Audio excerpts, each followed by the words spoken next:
Okay. Yeah, we're all met over on this side of the table. We're good to go technically now. Whenever you are. Okay, then I will call to order this first meeting of calendar year 2025 on January 14th and announce that the meeting is being recorded. Could we have a roll call, please, Jonathan? Director Topliff. Here. Director Brandt. Here. Director Deschler. Here. Director Freeman. Here. Director Hobart. Here. Director Pelosi. Is Here. it Pelosi? I'm sorry. Pilot. Pilot. There we go. And welcome to our new board members. It's very nice to have you here. Thank you. We hope that you will come to have as much fun as we do here. Before we begin, we would like to acknowledge the Chumash people who are the traditional custodians of this land. We pay our respects to the Chumash elders, past, present, and future, who call this place, Anascoyo, the land that Isla Vista sits upon, their home. We are proud to continue their tradition of coming together and growing as a community. We thank the Chumash community for their stewardship and support, and we look forward to strengthening our ties as we continue our relationship of mutual respect and understanding. So the first thing we have is the consent agenda. And item 2.2, the approval of the Land Use Community Center Facilities Use Agreement, we'd like to pull because it's not quite finalized yet. So I'll remove that from the consent agenda. And then would anyone else like to discuss anything on this? Generally, the consent agenda is made up of technical approvals that don't necessarily require a conversation. But I will make a motion to approve the balance of the consent agenda, having removed 2.2. do I have a second? I'll second. Okay, so I have a motion by Director Brandt, seconded by Director Freeman. Any discussion? All those in favor say aye. Aye. The motion passes. And now is a public comment period. At this time, any member of the public may speak on matters within the subject matter jurisdiction of the Board of Directors that are not on the agenda. The board will not take action on any items not on the agenda, except as provided by law. Anybody of the public on Zoom? Nope. I guess we'll have no public comment and move on to section 4, our organizational session. And we're going to start by electing a new board president and vice president. And so these will be my remaining moments as your acting president. It's been very exciting, I want to tell you. So the only thing I have to do is get us through our new procedure for filling appointments. Which I put on the screen as well. Good. Okay, but I think I'm just going to tell you what we're going to do. Right. So the first thing we have to do is we have to determine who might want to be board president. So you can mention your own name. You can inquire of one of your fellow board members if they would like their name to be in the ring. And we will lay out for us all of the people who would potentially be the president. And then from there, we go to voting. Director Freeman. That was the original draft. Per the updated one that we actually approved, in order to prevent some awkwardness there, every current board member shall be considered a candidate, and then we can just go into the discussion phase. So it says, okay, for the selection of president and vice president, every current board member shall be considered a candidate. Okay. Now, you were totally right, though, for most of what we discussed, and then it was like when we actually went to approve it, there was this modifications. All right. So anyway, looking at this side of the room, everybody at this table then is a potential candidate for board president. So then we have a discussion. Yes. In case anyone would like to remove their name from that pool.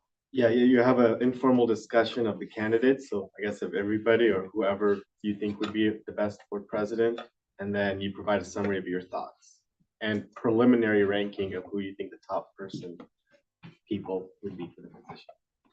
Okay, Director Freeman. I have always felt that in the past, Spencer had done a very good job at this. I do not know if Spencer is willing to do it currently or anything like related to that. But in the past, I have been very supportive of that, and I would vote for Spencer again. I don't know if you were interested in doing that this year. I know you haven't done it in recent years. If I'm called upon, I would be able to serve. Okay. That is very good to know. Director Deschler. I would like to remove myself from consideration. So not that it needs to be said, but I'll just say, because I don't think it's appropriate that I serve in that position, given that I'm not an elected representative of Isla Vista. And I feel the same way as a non-resident of Isla Vista. I don't think it would be appropriate for me to serve as board president. Director Freeman. I was also going to say that I know like Spencer's comment there is maybe a little tepid in the way that it is. I'm willing to do it this year. I've not done it in past years, but I'm willing to do it this year. But I don't know if either of our incoming people would like to get thrown into the position of president. It's a fun way to learn all the ways that the district is connected, and with a lot of interaction with staff. I don't think that I'm ready to try to do that. I think that I want to get more experience, like just being on the board before doing something like that. I think it would probably be best for someone with more experience to be president. However, I would be interested in being vice president. That's available. Okay. So is there more discussion then? The only question I wanted to ask, well, probably not the only one, but the question that I wanted to ask is, we are a member down. And so when will that new person come on board? And should we think about having an interim situation until that next person comes on board to give them an opportunity to be part of this conversation? You could do that, and that person's going to be selected by February 4th. If not January 30th. So one of those dates is what we put out for the selection. January 30th being a special meeting? It would have to be a special meeting, yeah. But our deadline is the 5th of February. Oh, because February 4th would also be a special meeting. Yeah, Yeah, okay. but because our deadline is just so weird. That makes sense. Anyone else? Spencer. Yeah, I think that's not such a bad idea, that we, would select leadership and then, have the opportunity to reevaluate if that is what's necessary. Might be a little awkward. For them to come on board and then have this conversation? Yeah, potentially, but the whole appointment process is a little awkward. So what's one more little piece of awkwardness? I think that, maybe one way of looking at it would be that when the next person does join the board, that if it's something that they are interested, they indicate to staff that they would have an interest in, then it could be agendized. And if it wasn't something that they were interested in, then maybe it wouldn't need to be. Just thinking out loud. I'm not necessarily in favor of it. Yeah. I'm just making the observation. Do we want to make organizational changes when we're one member down? But on the other hand, we can make organizational changes and then they have to accept it. Dr. George Freeman. So for what it's worth, we do make a decision today. So far, we have one person who will do the job if called upon to serve and one person who's willing to do it. And those are the Personally, I people feel like decide between. it's appropriate that we move ahead. Yeah. And, Mhm. we do have responsibility for a lot of stuff. And we happen to have a vacancy now really because nobody applied to be on the board. So whoever we get, is coming late to the year. And so I think they should expect that the year is en route. I will say, when it comes to doing the job, getting to work with one of our newer board members as sort of a co-leadership, with the vice president would be even more appealing to me. because it'd be an opportunity to help work and train sort of what is going to be the next generation of the elected leadership on this board. Good point. Director Frieden. I'd like to then point at Spencer harder. Did you feel it in your ribs? I did feel it. Okay, thank you. So any further discussion? I think it sounds great. I really think Spencer would do a great job. You have done a great job. You navigate the processes involved with IVCSD really well, and you're good at not ignoring me. I'm teasing. So I think it'll be great. And Edward, I think it's an awesome opportunity for you to really learn with Spencer, because he has a really good way of being part of these processes, and he'll help you to understand all the pitfalls that you're in for. But we're gonna do it one at a time.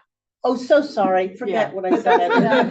That's a perfectly acceptable comment, Okay, but cool. if I remember the process correctly, which I've already been told I don't, we're gonna first go down the table and you're gonna tell me, or you're gonna tell everyone who you would like to see as the president. Yeah. So we could start over here with you, Director Freeman. Spencer.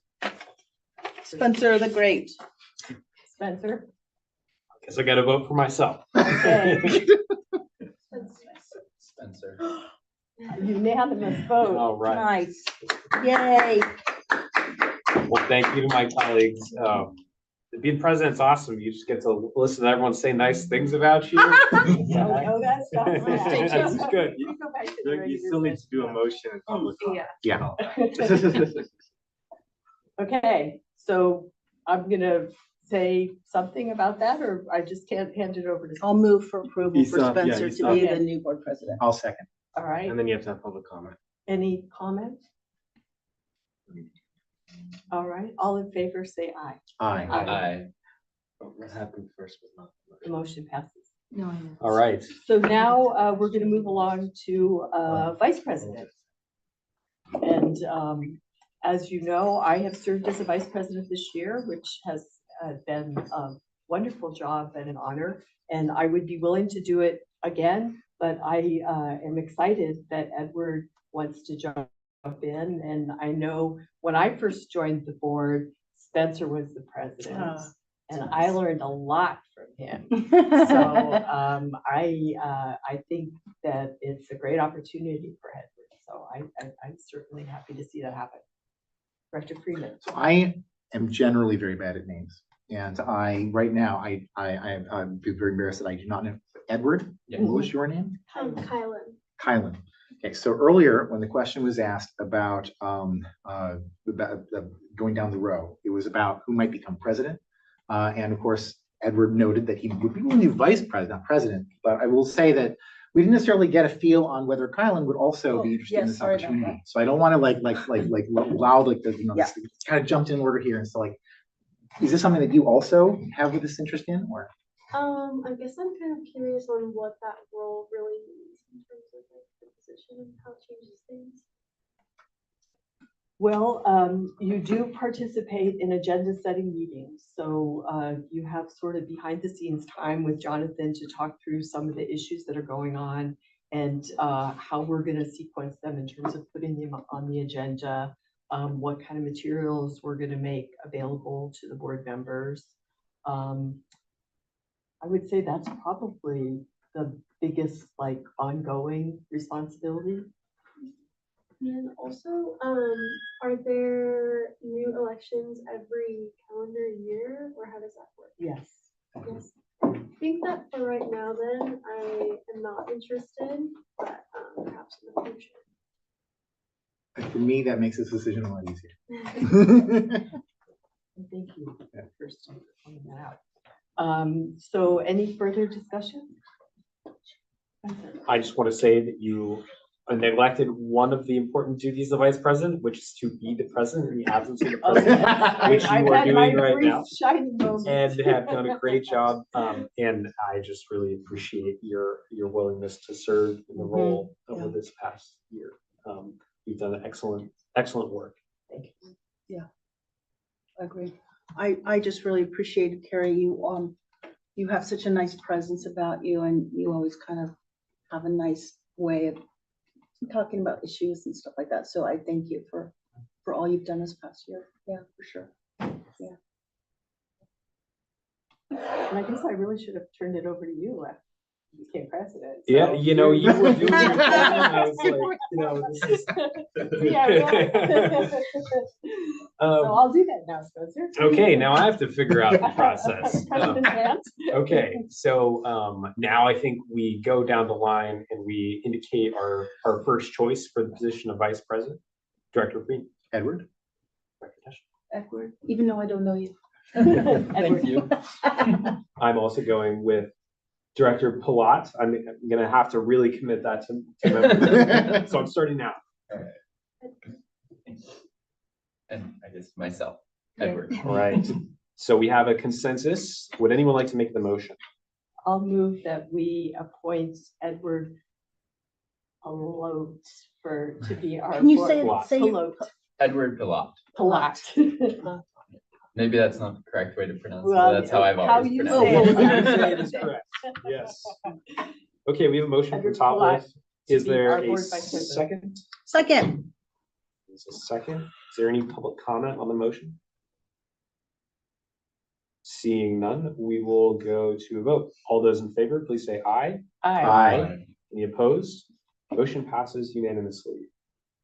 Congratulations, Director Vice President Palat, and thank you very much to both you, Director Topliff, and although we got to tell him a lot of thanks at the last meeting, I just want to again acknowledge the great service of former Director Marquez Aguilar, wading us through what was a year of many opportunities and many challenges, and really appreciate all of your service.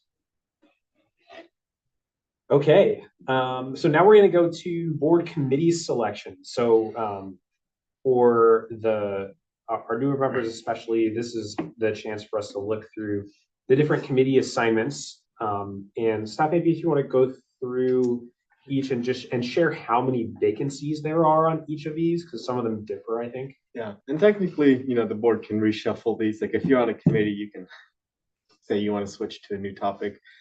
But I just listed the standing committees are the first three. The parking committee has finished its job, so we'll probably not discontinue this. But the standing committees that meet at least once a quarter, they're supposed to. Well, let me take that back. We'll go one at a time because they actually all have their own personalities. We have the policy committee that meets at least once a quarter, sometimes once a month, on the meeting between the board meetings, like the Tuesday between the board meetings. That can be an hour to 2-hour meeting sometimes. And it's been busy. It's going to be a busy year for the committee. So can you just give a little explanation of what each?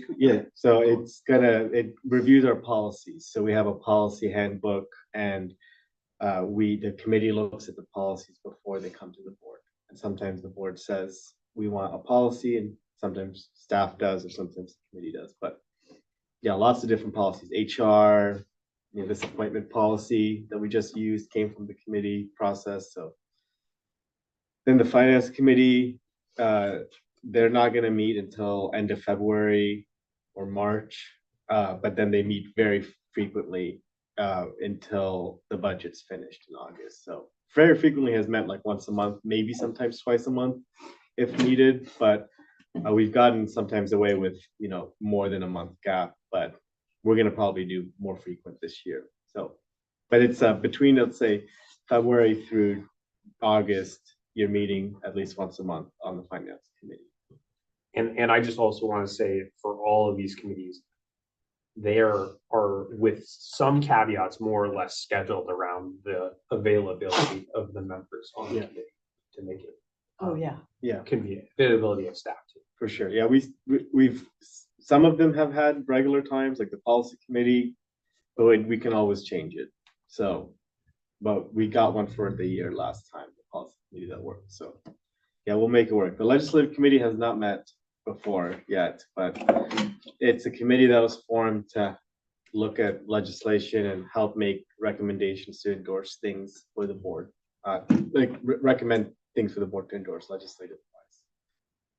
And the parking committee is not, we don't need to appoint that since it accomplished its mission of overseeing the development of the parking study.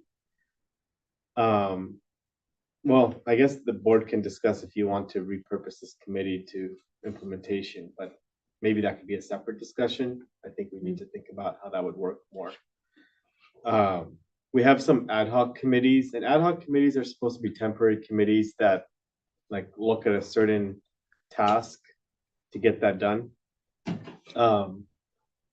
We have our library ad hoc committee. This is I think we're gonna have some discussions about the library services between us and the city of Goleta and the county of Santa Barbara this next 6 months. So there could be some activity, but these meet pretty infrequently. It's more of a sounding board when to figure out something like a specific issue. Same with the reorganization ad hoc committee. I think we're not gonna need to continue this currently. I think we're okay on reorganization after what we've done in the last 6 months. So but it's what we've had. The negotiations team, we have an open spot on this, and that's later on the agenda to pick. And that's who will help us work on the negotiations, real property negotiations for 970, the Buccaneer Del Mar, this building, community center, and the Pardal parking lot. And then we have Ivy Safe, so we get 2 board members to go to Ivy Safe on behalf of IVCSD, and Ivy Safe is once a quarter, and it's a lunch meeting from 12 to 2, and it happens at the community center. And Ella and Olivia were our reps to Ivy Safe for 2 years. And so those meetings involve, different safety topics, working with everyone from the sheriff to the district attorney to UC, lots of different community organizations that deal with safety issues. And then we'll want to have a spring. This is another thing on the agenda, but we can just do it now, or we can do it at the agenda topic. But we usually try to get an ad hoc committee to help coordinate activities for the spring festival and soundboard plans and ideas. But you'll see the first draft of the plans and ideas today. So those are the different committees that we have. And some committees are created mid-year. So ad hoc committees are created as needed to do different tasks. Okay, thank you for that overview. There is a part of me that or maybe I'll ask a question this way. Which are the committees that are planning on meeting in January where we need to make sure that we have a full roster? Yeah, we probably need, we need 2 people for Ivy Safe because that meeting's on February 5th. So we'll need people to attend that on behalf of the board. There will probably be things that happen for the negotiations, so we'll need to fill that 3rd spot. The legislative, we don't have to fill right now. The parking, we need to have a discussion on. It could technically partially happen now, or it could be a different agenda item later. The finance committee, it would be nice if I was able to meet with the finance committee early this year to look at mid-year actuals and talk about those before going to the board, but it's not necessary. And then the policy committee would love to meet by mid-February for the policy committee. So that's like the 3rd Tuesday, let's say, if we're going off the old system. So sometime around that mid-February for policy committee.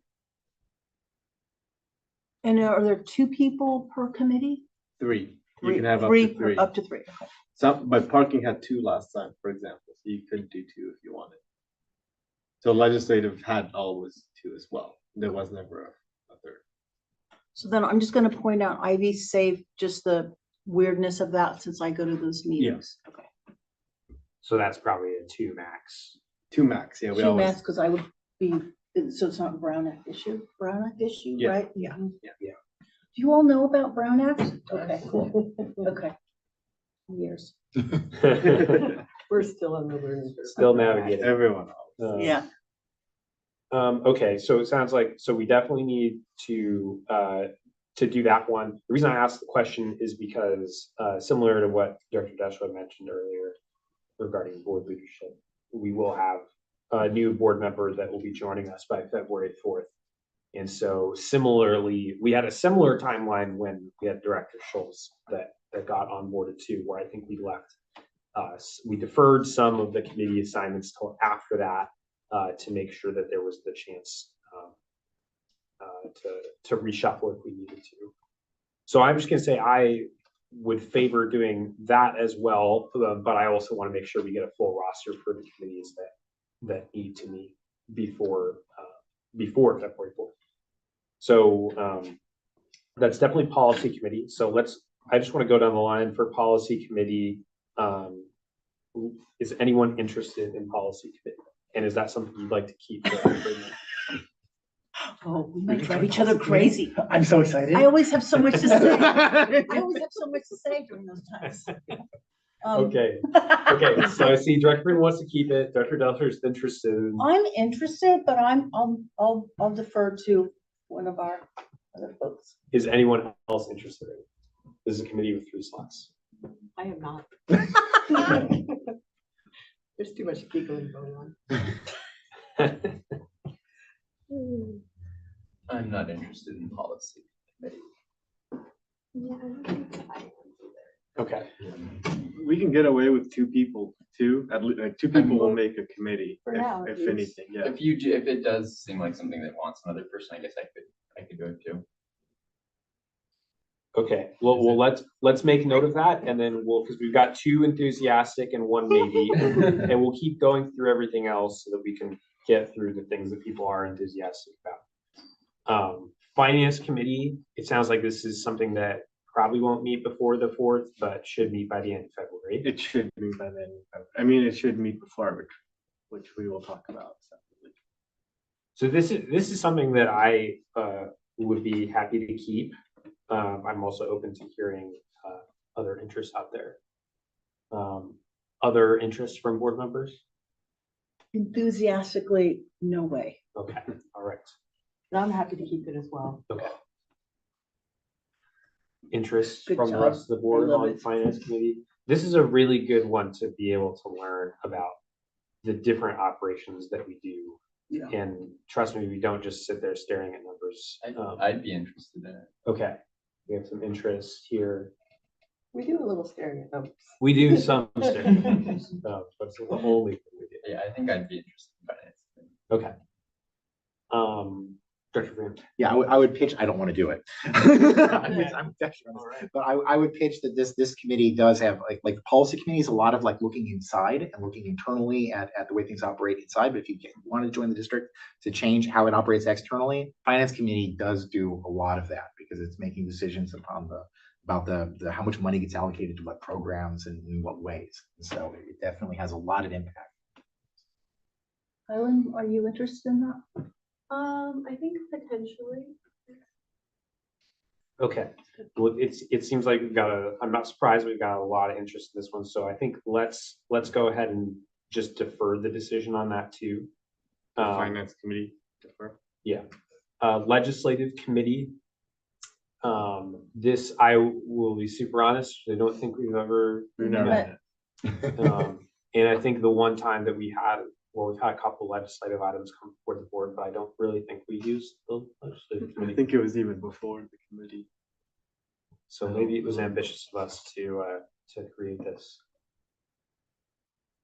You could like determine you're gonna meet only 2 times in the year and preset those meetings and only have those. Mhm. If you want. You can't just make it an ad hoc and then meet as needed when there's an issue? You could do that too. I mean, yes, we could just, whenever Either. we want to call a special meeting.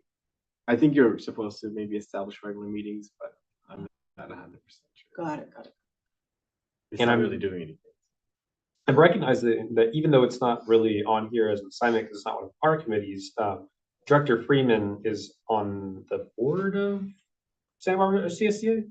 Oh, Or you just currently decide? I am the president. Oh. I will probably, Yeah, okay. SBCCSD, yeah, I will probably end up continuing to be the president because I don't think anyone else wants to be the president. If you would like When you to tell join her- the board of the CSDA and become its president, I can totally get that to happen within 2 weeks. Maybe you can say what it is. So Say no, for, not- for context, the yeah. California Special Districts Association is like an association of all of the special districts in the state of California that like advocates on our behalf. So a similar thing that you might be more familiar with, you might have heard of, is the League of Cities. And it's like they're the lobbying arm for cities and all the shared interests they have. Special districts have shared interests too, and so this is our local chapter of that statewide organization. But the reason I brought it up is just because I'm sure that they have bills that are priorities and stuff, and maybe it would be good to have a meeting once a year to look through their priorities and see if we want to send some letters in line with that. Sorry, I'm distracted by Director Duster's cool like iPad Oh, style. my e-ink tablet. eating that I tablet. bought Okay, myself we'll have to for talk Christmas. about that Okay. after. Okay, so I'm just gonna, having heard that, is there interest from anyone in legislative committee? And is it something that you want to keep, Director Deschler? If we do I'm have- agnostic. You're agnostic. Yeah. I feel agnostic too. So what exactly does legislative, it reviews material to endorse? Yes, this would be reviewing like state laws and stuff, or like proposed state laws. Technically county propositions? ordinance, if you wanted to as well, we put that Really? in there. Like the propositions like that we vote on in the elections? We can Uh, endorse those, yeah. Local We governments are actually, allowed to. We have well, before. we did take a Yeah. position on a initiative against the initiative last year, which is the only piece of legislative advocacy I can remember us doing. Well, we've endorsed local measures as well. We have endorsed local measures as well. Yeah. Director Freeman. Somehow, what Jonathan just said makes me want this committee to continue to exist. I don't really want to be on it. But I now really want it to exist, and I want it to have meetings, and I want it to do things. Somehow it I never might be occurred to me to do it for Okay. county ordinances. Yeah, you're allowed to do it. Yeah, I would say, we've looked at this, it seems a very narrow focus. And I think just how you described it, if we start applying it to look at ordinances, especially in light of some of the things that the county is going to be working on, I think that might make it have a little bit of a different flavor. Yeah, like an external issues committee, Yeah. essentially. I mean, yes, we know that there's a waste ordinance related to IV coming to the board of Mhm. supervisors soon. We can get our comments, through a committee. Right, yeah. Okay, so I hear tepid interest in keeping, but willing to give up from 2 people that are on it. Interest from Director Blott. And I think that we can also defer this to after we have our new colleague. But we'll take those notes. Parking committee. It sounds like we're also at a juncture on whether this is something that is important to continue. My feeling in general, and maybe this is a broader discussion that needs to be agendized, but I do think that there should be some sort of advisory role, whether it's the board or members of the public. And the scope of that is something that maybe we need to think more about. The parking committee was very involved from a scope perspective. And maybe what we're looking for is something that allows for public input, but isn't quite that involved. Just spitballing, but maybe this is a broader discussion because it sounds like we don't have that fully figured out. Yeah. Director Freeman. I feel like there was some reason why it only had 2 people on it before. I don't remember why. The reason it was 2 was because we also had a steering committee for the project that was, Okay. that Director Decker was on in her other job. Okay, but so potentially then going forward, if we were to use this this parking committee in order to look at local, the actual implementation issues of the recommendations, we could have 3 people on it. going Yeah, forward. you could. There's also, if we went forward and did all the things to implement the parking program, we'd have to have a parking commission, which would be a separate it's a body we run, but that would be the actual body that oversees the program.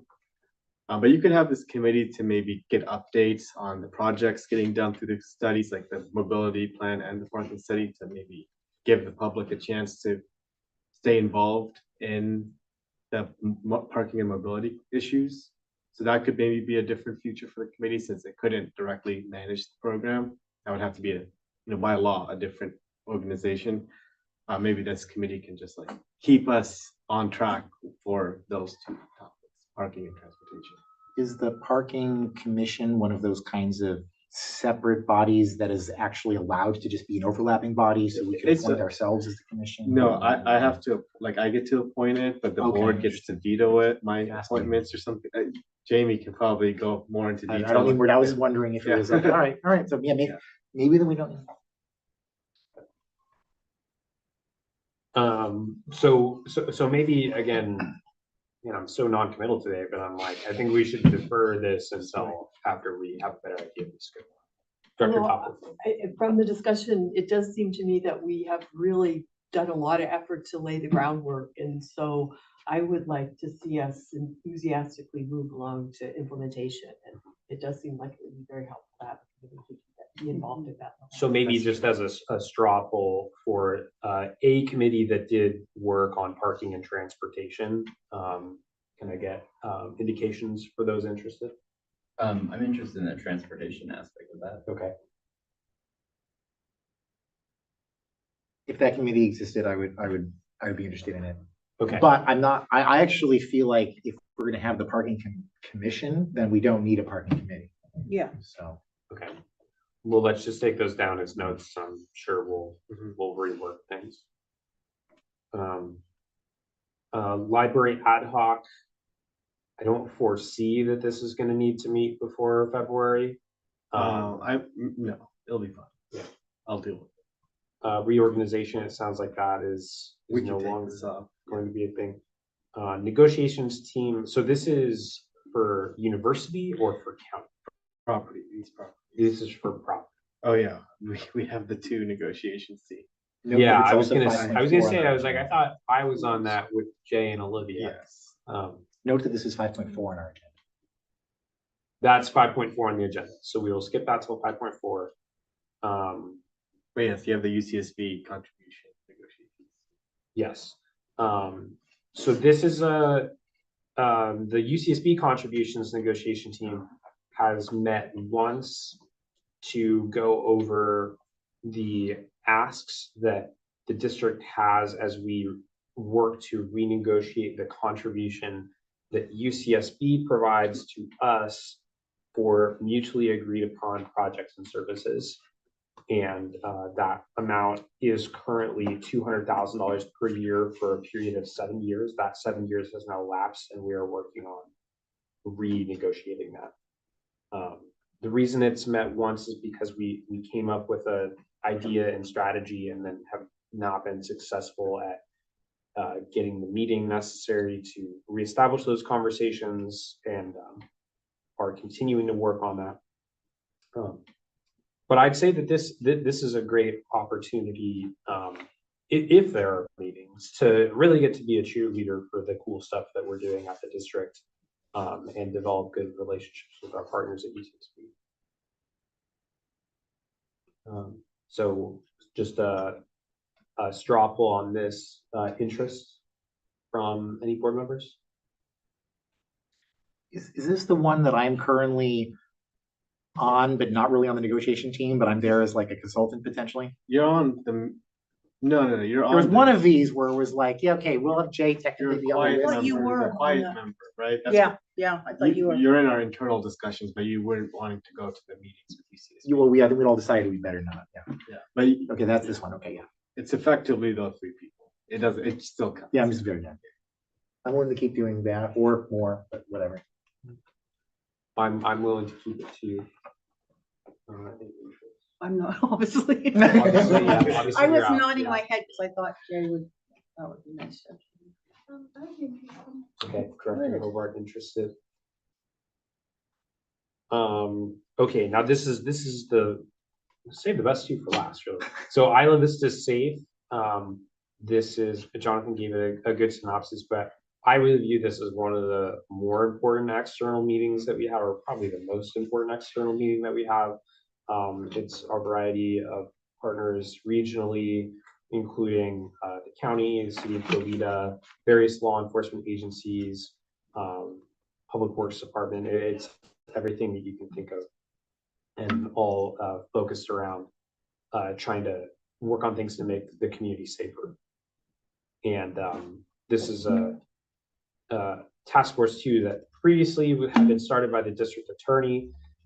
When the district attorney retired a year and a half ago, they recommended that we take it on, and so we are now the convener and get to set the agenda, which I think there you'll see that there's a process. I guess at the next board meeting, we will actually have an item where we formally set the agenda and get to suggest topics that it discusses. I generally feel like this is a much better system than when we weren't in charge, when it was not very transparent how things were getting put on the agenda and discussed. So Jonathan looks like has put the meeting dates there, which are predetermined. Yeah, predetermined dates for 2025. They're from 12 to 2 on these days. They're Wednesdays. And okay, does anyone have any other just questions about IVSafe and what it is? Okay, all good on the line, take interest. Director Green? I'm willing to be on this, and in fact, I'm somewhat interested in being on it, but also I'm not like, only somewhat interested in being on it. Like I'm not, I really liked Olivia being on it, and then I felt that Ella doing it was also really great. But particularly, I felt like Olivia was going to be much more effective than I could ever be on it. But Olivia's not here, so I'm willing to do it. Gotcha. Okay. And this is one where we have 2 slots, right? Because Director serves in those meetings too. And I remember also that we thought it was very effective to have student participation. So that was why it was good for us that we had our student directors involved. I'm interested, but I know that I wouldn't be able to attend the February 5th meeting, so. You could have It's not such a big an deal. alternate go for you too. So if you say you can do the other 3 and someone else can go for you on the 5th, that's possible, I'm sure. What time are the meetings again? 12 to 2. Oh, they're over here. Not here, at the community center. Okay. Is it a Brown Act problem if we have alternates? Like, If you're just there to share your voice, I don't think so. I mean, Jamie can opine, but they're not telling you the positions of your colleagues at the meeting, and you already have discussed the issue before at the public session. anything from council on that? Like let's say, you know, if Director Plott and Director Hobart were each other's alternates on the IVSafe committee. Yeah, so as long as we don't have a majority meeting on the same topic serially. So for example, if the alternates aren't discussing anything beforehand, such that there has been a majority of board discussion on the topic, then we should be okay to have alternates. It just gets a little tricky if we did have discussions beforehand between alternates, in which case a majority of the board could potentially be discussing a topic at the IVSafe meeting. Okay. And you will discuss the topics before and after, because it's always on the agenda, like the pre and then the debrief. So you'll be able to share what happened in public. That's right. Okay. Okay. Thanks for that explanation. Yeah, so well, we then just I wonder what are called serial meetings, or like hub and spoke meetings, where you know, one person is talking to another and then that person is talking to another, because that can also create a Brown Act violation. Okay, thank you for that explanation. So it sounds like if we did want to have sort of a role, since the both of you are interested, if you wanted to, we could designate one as the alternate, one as the regular member.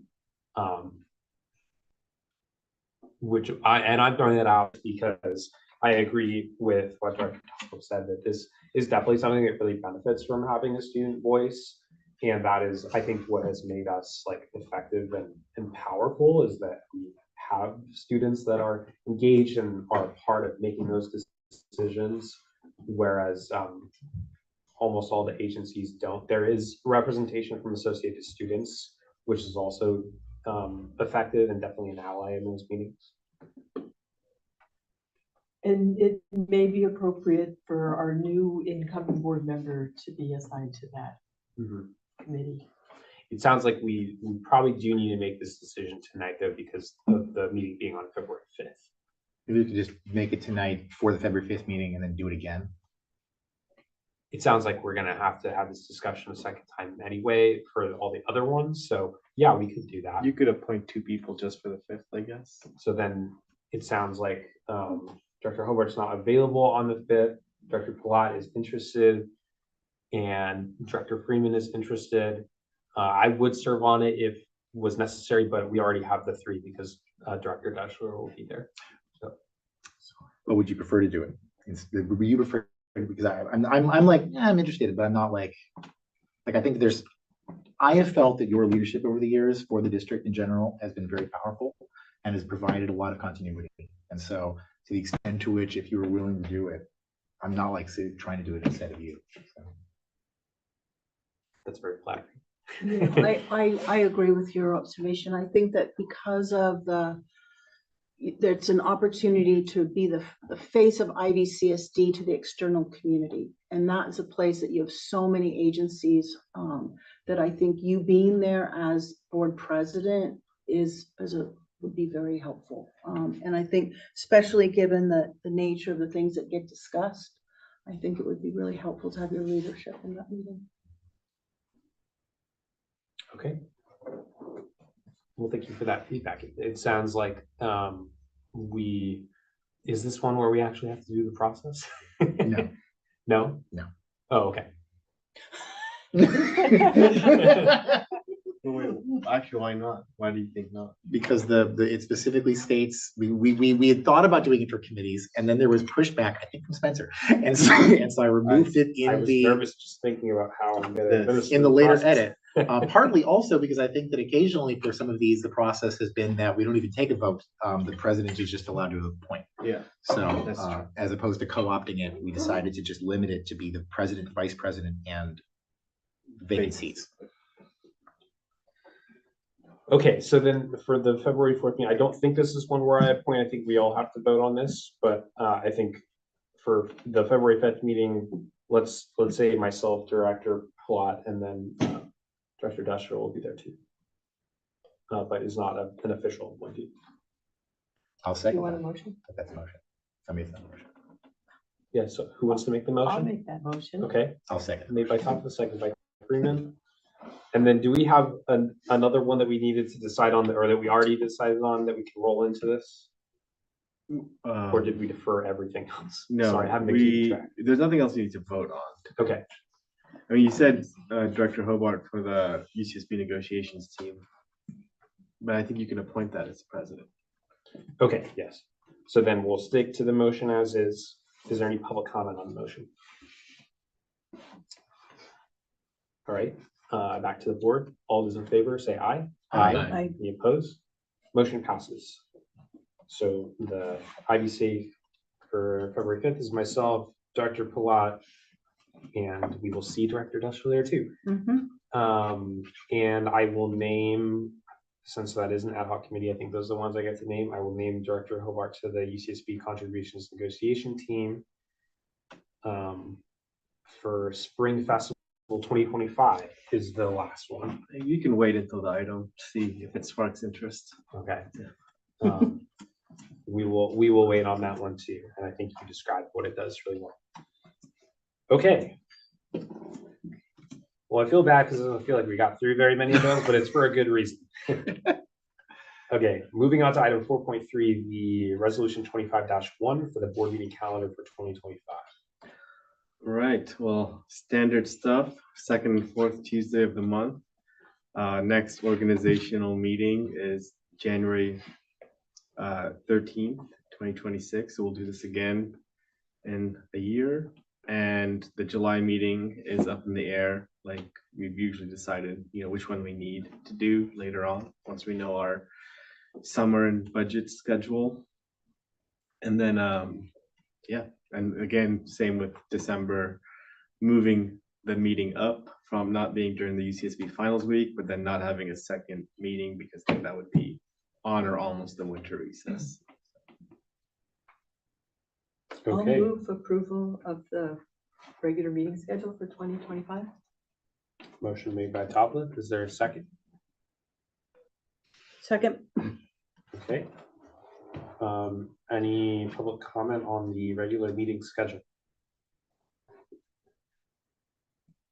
Seeing none, back to the board. Any comments from board members? Just looking at this, we all have a chance to look at this and say that we think that it works. It doesn't mean you have to know for a fact that you'll be at every meeting, but if you have really looking for standing conflicts, especially. Okay, then I'll call a question. All those in favor, please say aye. Aye. All right. Any opposed? Motion passes unanimously. Okay, someone better make me a birthday cake. December 2nd. Just kidding. make a note, make a note. Okay, December 2nd, huh? yep. How old are you gonna be? You don't have to. Okay, we're moving to discussion and action items. And we have resolution 5.1, which is sponsored by Director Topliff, I believe. It was sponsored by me. Resolution 25-2, honoring the service of Das Williams. So should we read it? Yes, it's so cute. Jonathan wrote it. Oh, Jonathan. You did a good job, Jonathan. I can't see it from here. Let me make it bigger. Let me make it bigger. Okay, I can read it. I can. Resolution number 25-2, a resolution of the Board of Directors of the Isla Vista Community Services District honoring the service of Das Williams. Whereas Das Williams, former county supervisor, assembly member, and Santa Barbara City Council member, grew up in Isla Vista and utilized his life experiences and power to make fundamental policy changes for the betterment of his hometown.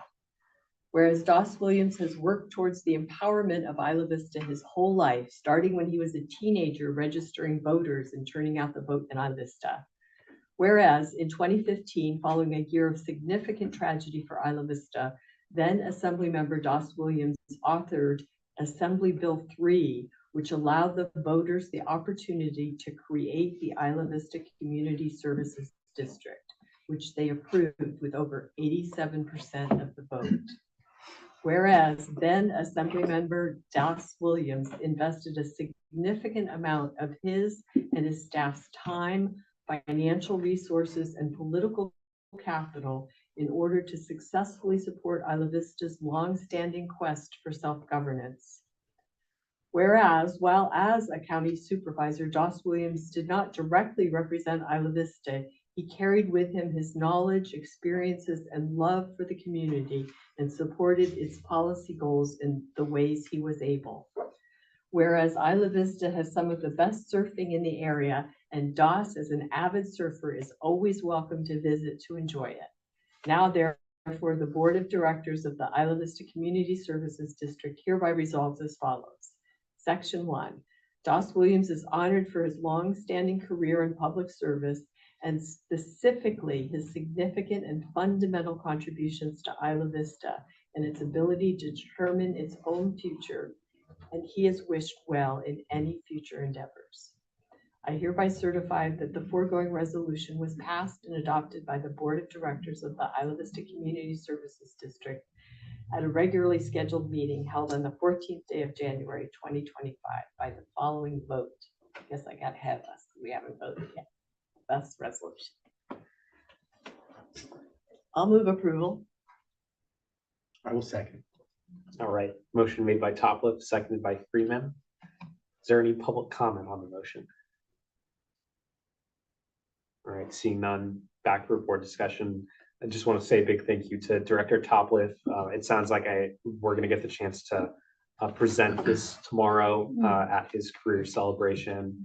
And I know he's gonna be really thankful for that. I'm really thankful for the opportunity that I've gotten to work for him for the last 2 years, and really much more than that. I always tell people, like, met Das when I was 18, just in the campaign office with Jonathan years and years ago. And will always remember, I was like, what's he doing here? Like, I was asking like other people on staff, what's he coming here for? Is he coming to make a speech? Is he coming to do something important? No, he's there. He's here to canvass. And that's the kind of person that he is and that he'll continue to be. So I know that he really appreciates it. All right. I just want to make a comment that I'm so pleased that you did this and that you're gonna have an opportunity to give it to him tomorrow night. I think that it's just amazing what Das as an assembly member did for the community of Isla Vista.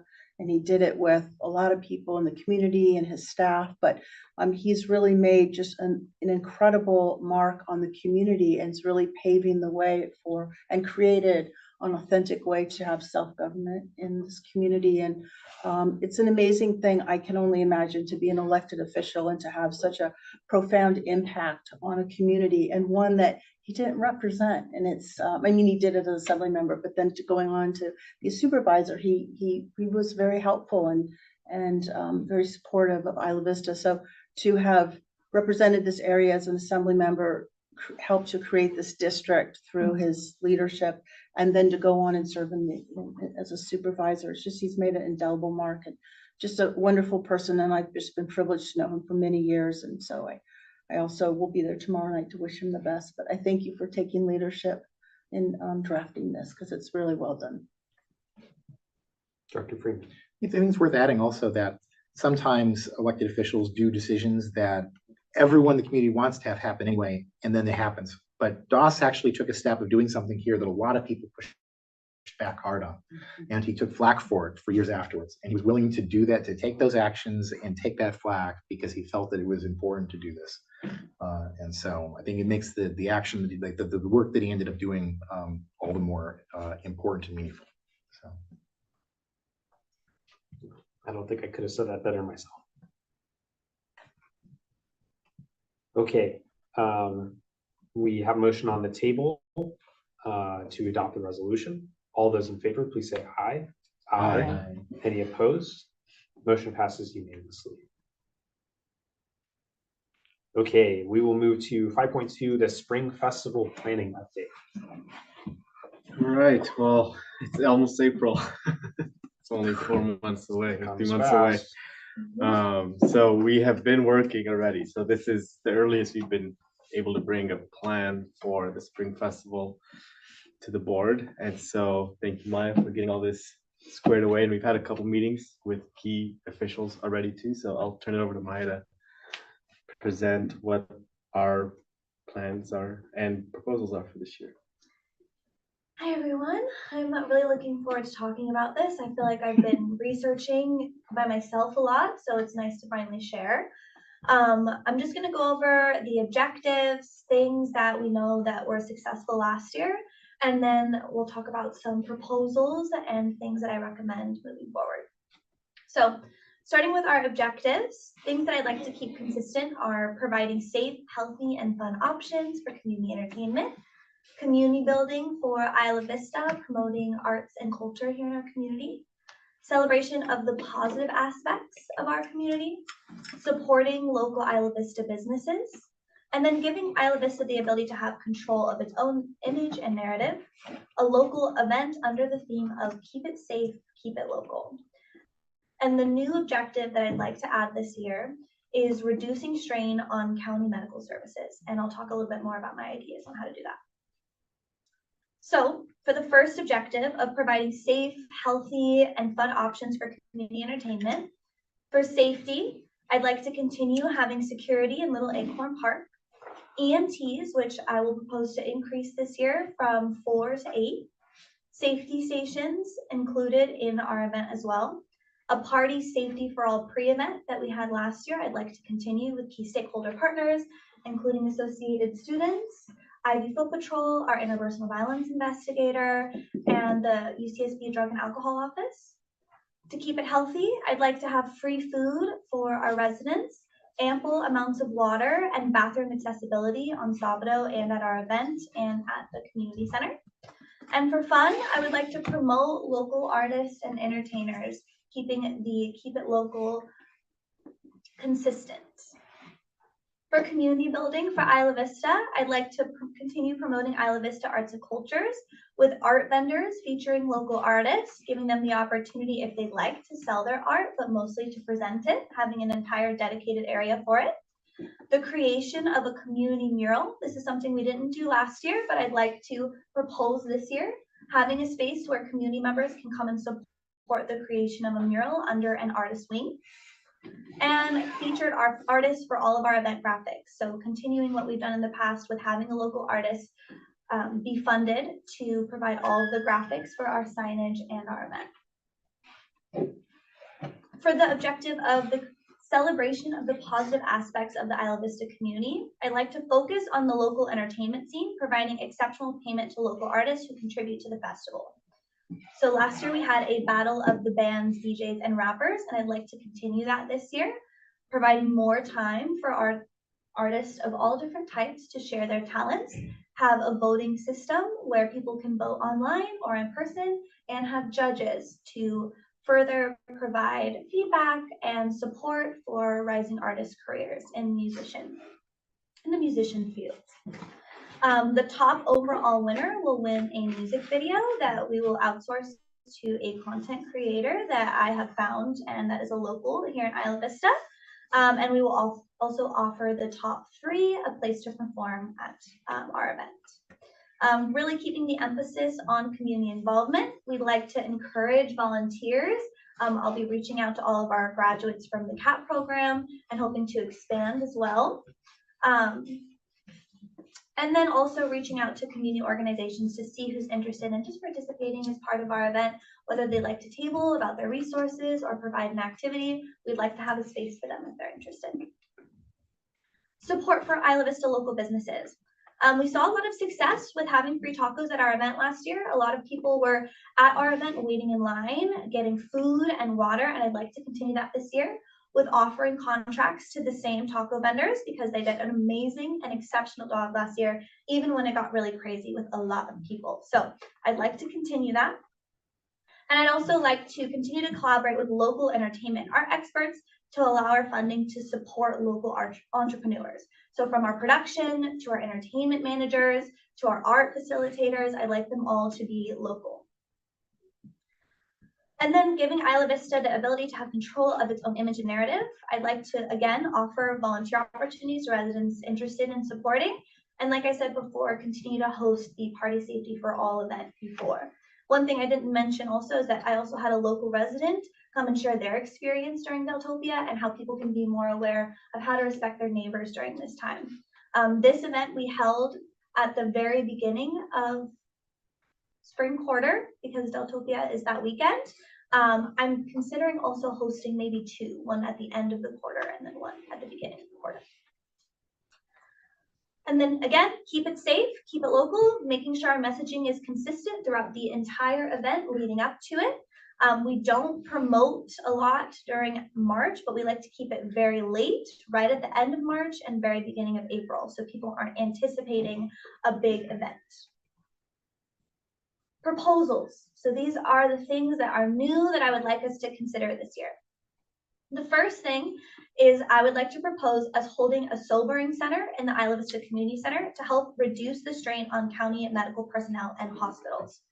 So currently, Isla Vista Foot Patrol hosts a triage center right in front of their office, and it is very successful. We met with Isla Vista Foot Patrol, and one thing that they said was that they have people who do not need to go to the hospital, but are too unwell to get themselves home that are taking up bed spaces from new people coming in. So one thing that I would like to do is to help with this limited bed capacity, but not use as many ambulances to send them off to the hospital, have somewhere local that they can stay, sober up, and have resources. I've noticed that the community needs a space to charge their phone, to find their friends, to rest safely under experienced nursing and EMT supervision. So I'm proposing the potential to have IVs and the nurses to help monitor people. So right now I'm exploring potential partnerships with the Good Samaritan Credo 41 Sobering Center. They are not nurses, however, they are experienced with hosting sobering centers for 24 hours. And they did express interest. I have a meeting with them later this week to talk more. And I'm also exploring a potential partnership with Ivy Neighborhood Clinic to see if maybe they're interested in coming on site and having helping with IVs to help people. Another thing was offering transportation from the triage on Trigo to the community center. A lot of the people that are there that need to leave cannot walk. So I'm also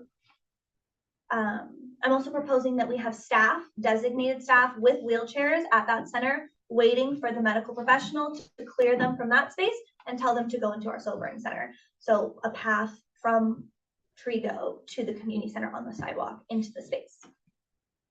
And also for people to be directed from our event who seem overwhelmed or asleep, also pulling them out of that crowded space and bringing them into the community center where they can rest. Also walk-ups by individuals, they need a place to sober up and relax before heading home. Also partnering with SSPs to make sure there's people to guide them home when they're ready to go. Another thing that I'd like to explore that I've done a lot of research on how communities approach unsanctioned events in their area and how they are able to make a positive impact afterwards. And a lot of things that I heard was about raising money. And I know that this isn't something that we've necessarily done in the past during this time. So I'd like to see what it looks like on a very small scale and see what the results are to see what the potential could be in the future. So one of the things that I'd like to try is attempting a fundraiser to see if funds can be generated to go back into the community. So exploring the idea of raising money in order to leave the community in a better place than before. Another thing that I would like to explore is providing a free breakfast service the morning of the event, partnering with Isla Vista Beautiful and Isla Vista Compost Collective bikes and staff to reduce the amount of ambulance calls before 10 a.m. by providing a carb-fueled breakfast for residents.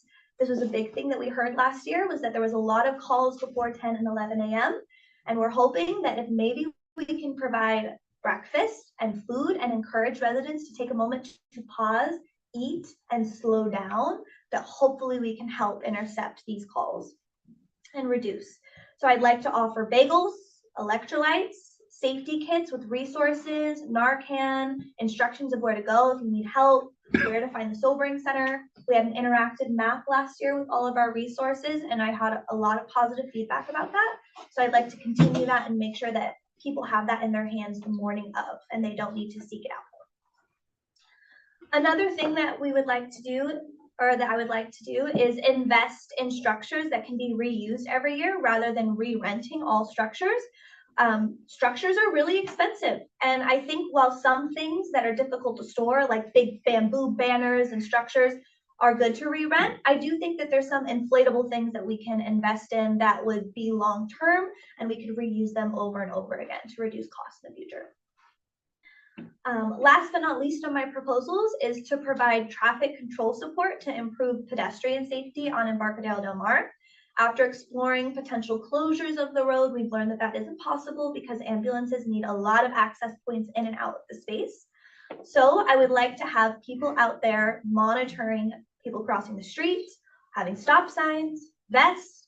I also would like to explore the idea of having a temporary rainbow crosswalk connecting the bathrooms in the community center parking lot with Little Acorn. I saw so many people last year running across the street in large numbers, and also cars zooming by. So I'd like to just have somebody there with a sign that says stop and go, guiding people across the street so they can go to the bathroom safely.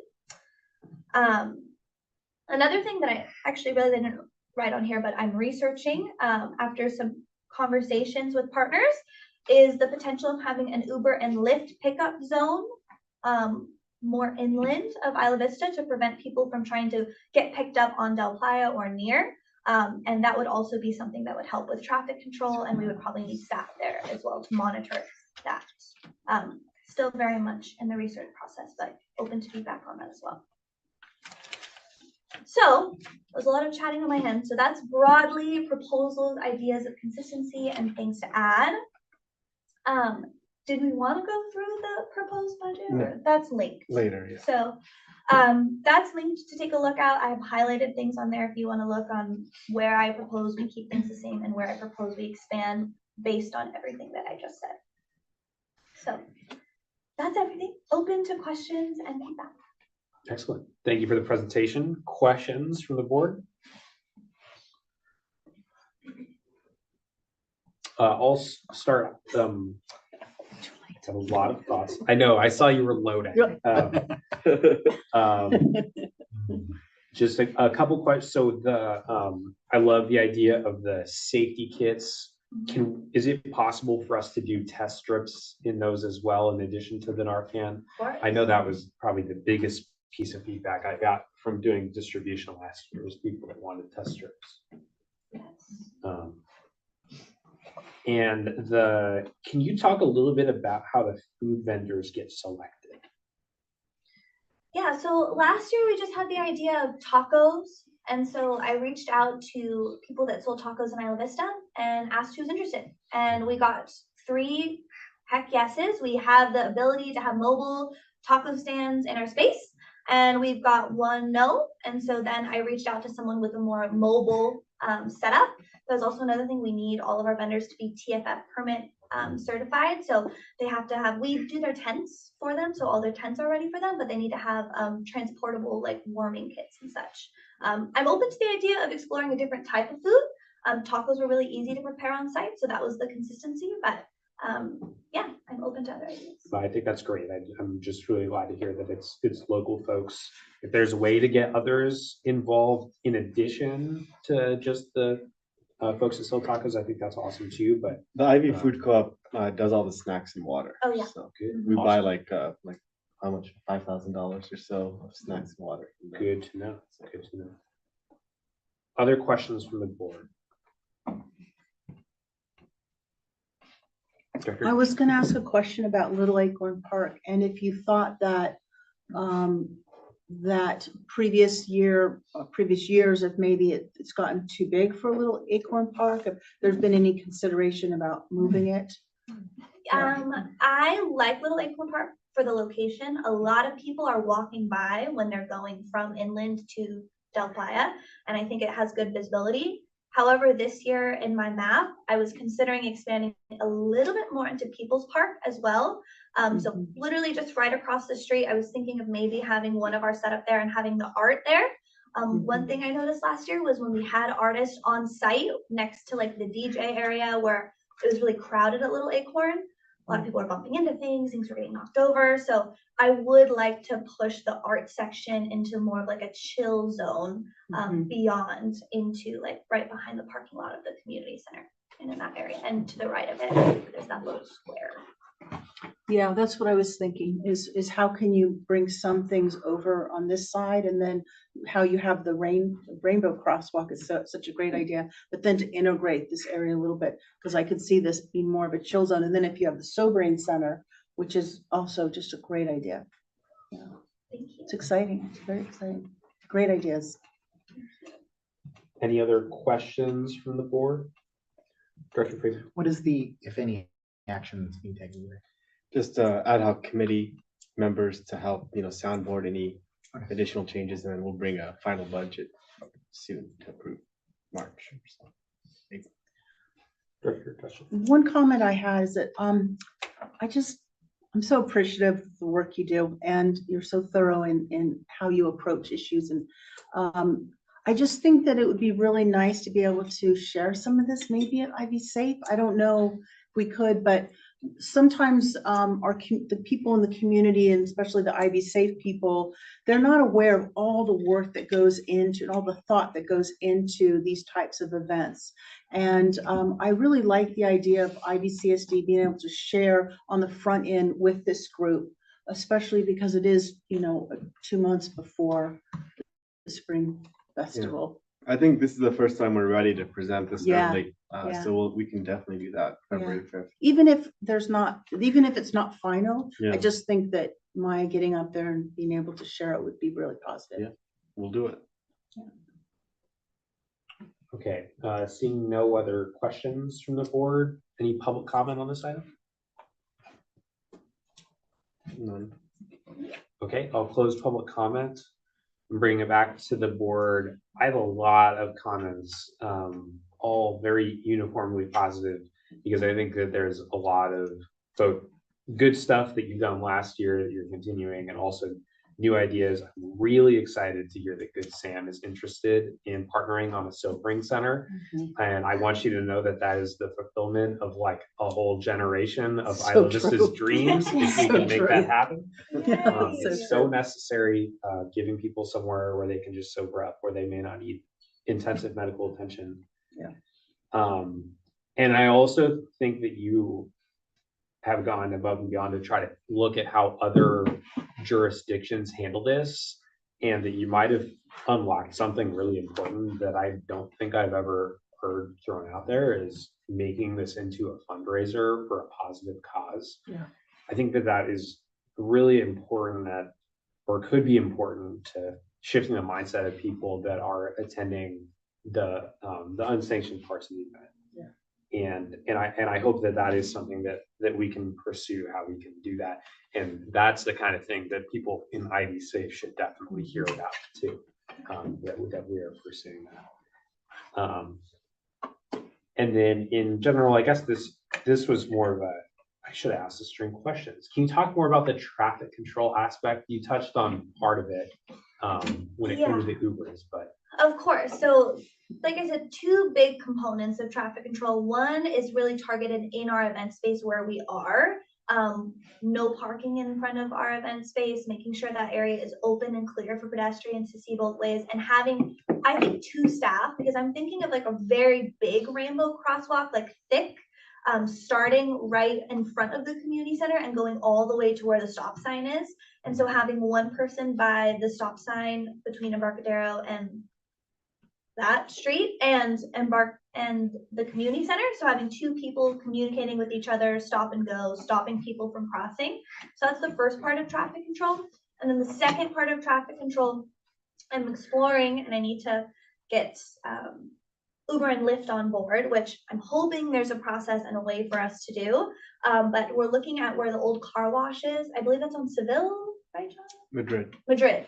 And having a 2-lane situation where there's a drop-off area where people are coming in one way and out the other way of the loop, and then a pickup area where people are coming in one way and going out the other, with very clear signage for Uber and Lyft pickup, and then people working there to direct people, like, no, you need to park here, wait for your person, and then go.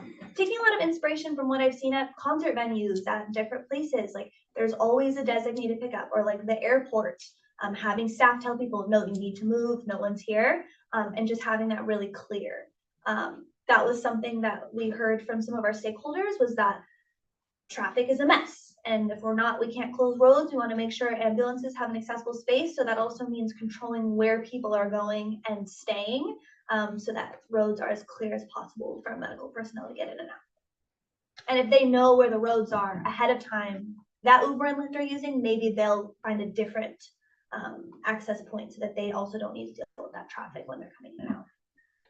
Well, I think those are very necessary, and it's good that we're thinking about those sorts of things. It's definitely going to be really important to have County Public Works at the table for that, because they're the ultimate authority on that, and I think the public should know that. Yeah. And Garrett is good. He's supportive of the idea of us. I mean, because the Bagel Cafe to the community center, it's an unmarked crosswalk essentially, so we'd be controlling it temporarily. So, but he's supportive, and Public Works has been deferring to him on this day. So we hope we can get it sorted. Well, especially, like this curve, this right section, here. that's the crosswalk, is the top of the park to the bottom of the park. Oh, okay. And when you're saying it, I'm imagining the other crosswalks, but that makes perfect sense to me. That is a area that is a dangerous area during regular All the times time, of the yes. day. That's what we told and, Garrett, yeah. more so during Deltopia Day. And we're gonna get rid of parking all around the park this time. So in the front and in the back. So we'll have it all clear. So we'll have more space. So we'll have more space. This is a little out of scope of this event too, but I think it would be wrong not to mention that I think we're all very affected by the recent events in New Orleans. And it was hard for me not to think about our community in Isla Vista, given that a similar tragedy occurred here in the early 2000s, and that an event like Deltopia or some of these other large weekends are a very similar atmosphere to Bourbon Street. And so that's something that we're not going to solve today, but I think it would be remiss not to bring it up, that this is something that needs our attention. I think I saw the start of the hand over here, Director Dusher. Yeah, I was just gonna, I want to mention on the Uber and Lyft. I think there's a little bit of tension in terms of how you want to provide a place for people to be dropped off, but you don't want to encourage people to be dropped off. And so I think, I just want to just acknowledge that, keep it local, keep it safe. First is keep it local, right? So if you're local, do you need a Lyft or Uber? And so that's something that I think about, because it's something that happened, was it last year that we had a lot of Uber and Lyft folks dropping off parking in Goleta, and it was not great. So I just don't know if we want to make it too easy. Yeah, we're just at least trying to say that we don't want them coming near the busy area. Yeah, Like no, I because understand. they've been swarming the checkpoints or the blockades, and Yeah. they're like, oh, I have a delivery or I have a pickup, Yeah. I have to go. But they Yeah. can't. So we're trying to just get Uber to not even make it an option to be I picked up see what on you're DP. saying, yeah. Have we heard from Ivy Foot Patrol if they will be restricting access to DP? It's or- gonna be the same. as It's gonna be the before. same, Same okay. deal, yeah. What is the same deal? On Trigo, from, across all of Isla Vista, there Mhm. would be no cars that can drive south after Drive Trigo. south past Trigo. Yeah, but they can leave. So if you're They can on leave, but they can't Sabado, you can enter. leave, you can't enter again. And that starts usually maybe 7 a.m. on Saturday and ends. And so by that's 6 where or the Uber and Lyft is a problem, because they want to go past that. but they Yes. can't. Exactly. And people schedule rides past that checkpoint. Yeah. And it's not possible to go. So the Uber drivers don't know this. So they're getting a ride. They're like, I have to go here. But Uber's not telling them Yeah, it's that crossed up. makes So if sense. you go anywhere else, the airport, Uber only lets you pick up at this one location. The driver knows and the passenger knows. We should talk to SBCAT, because they might have I know they have the contacts to tell Google Maps, for example, that a Mhm. road is closed. I wonder if that would help. Interesting. That could is help. interesting.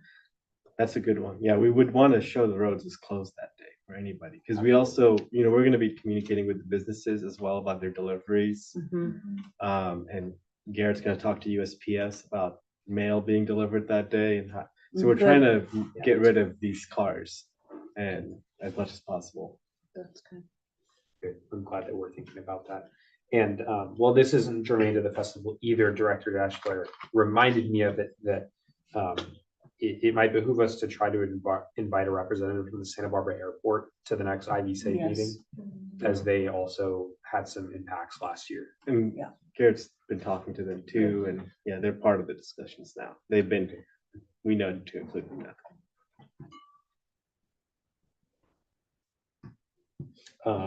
Other quick comments I have just about the event, I love the seating expansion idea. I think that's great. I think we stood on the corner last year and observed, hey, people need a place to sit too.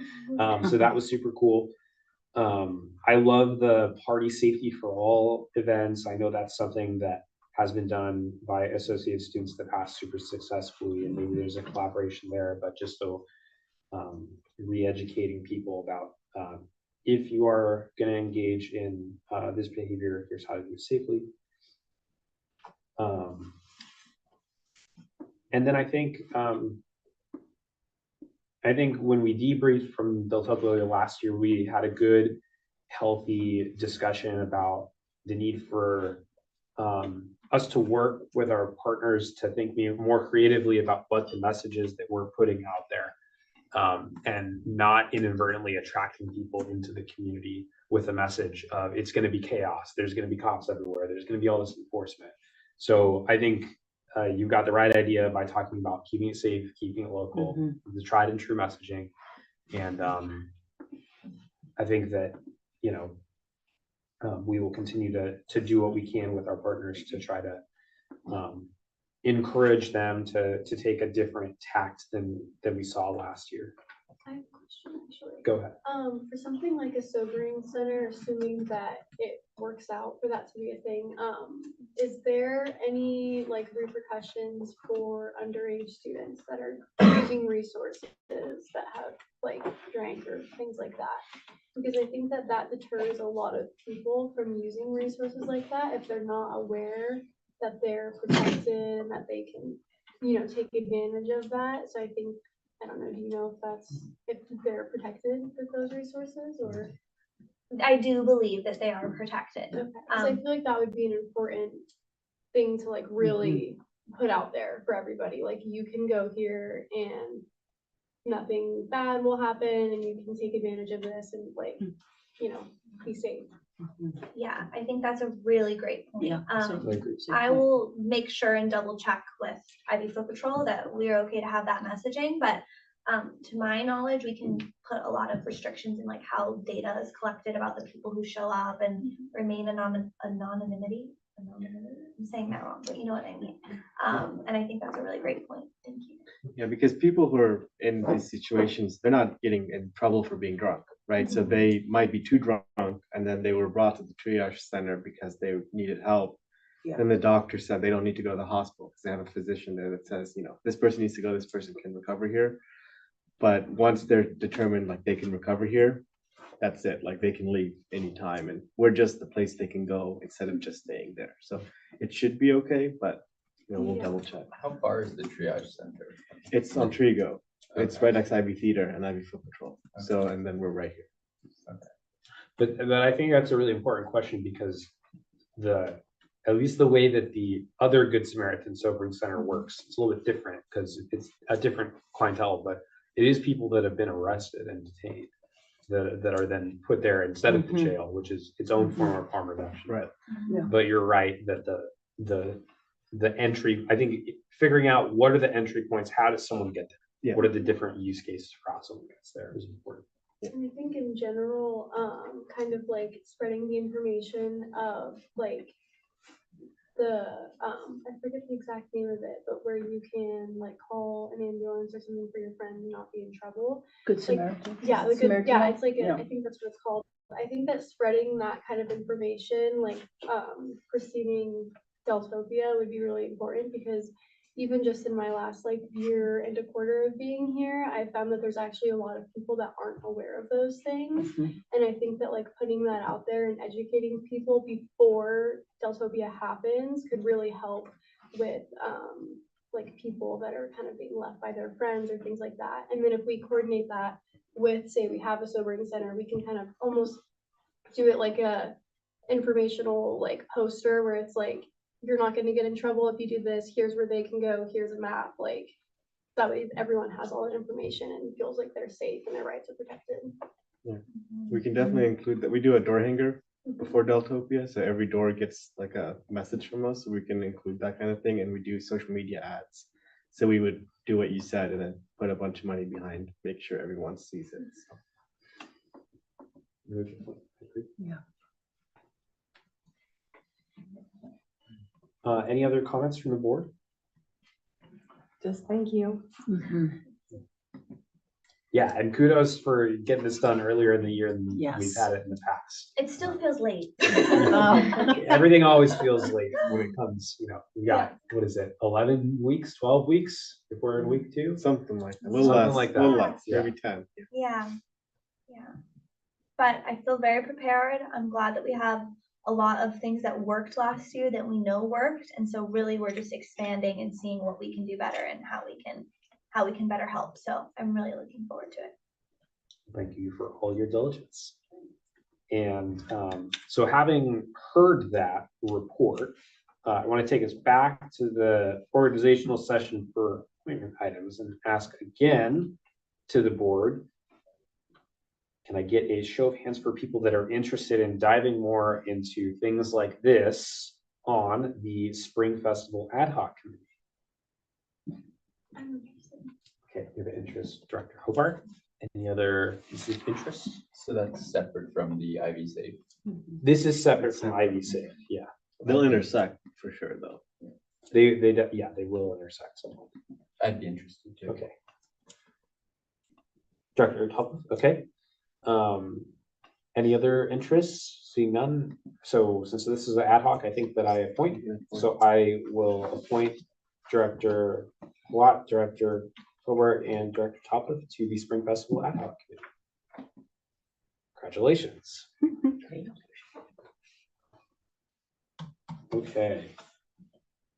Now we are going to move to item 5.3, resolution 25-3, district staff restructuring and funding.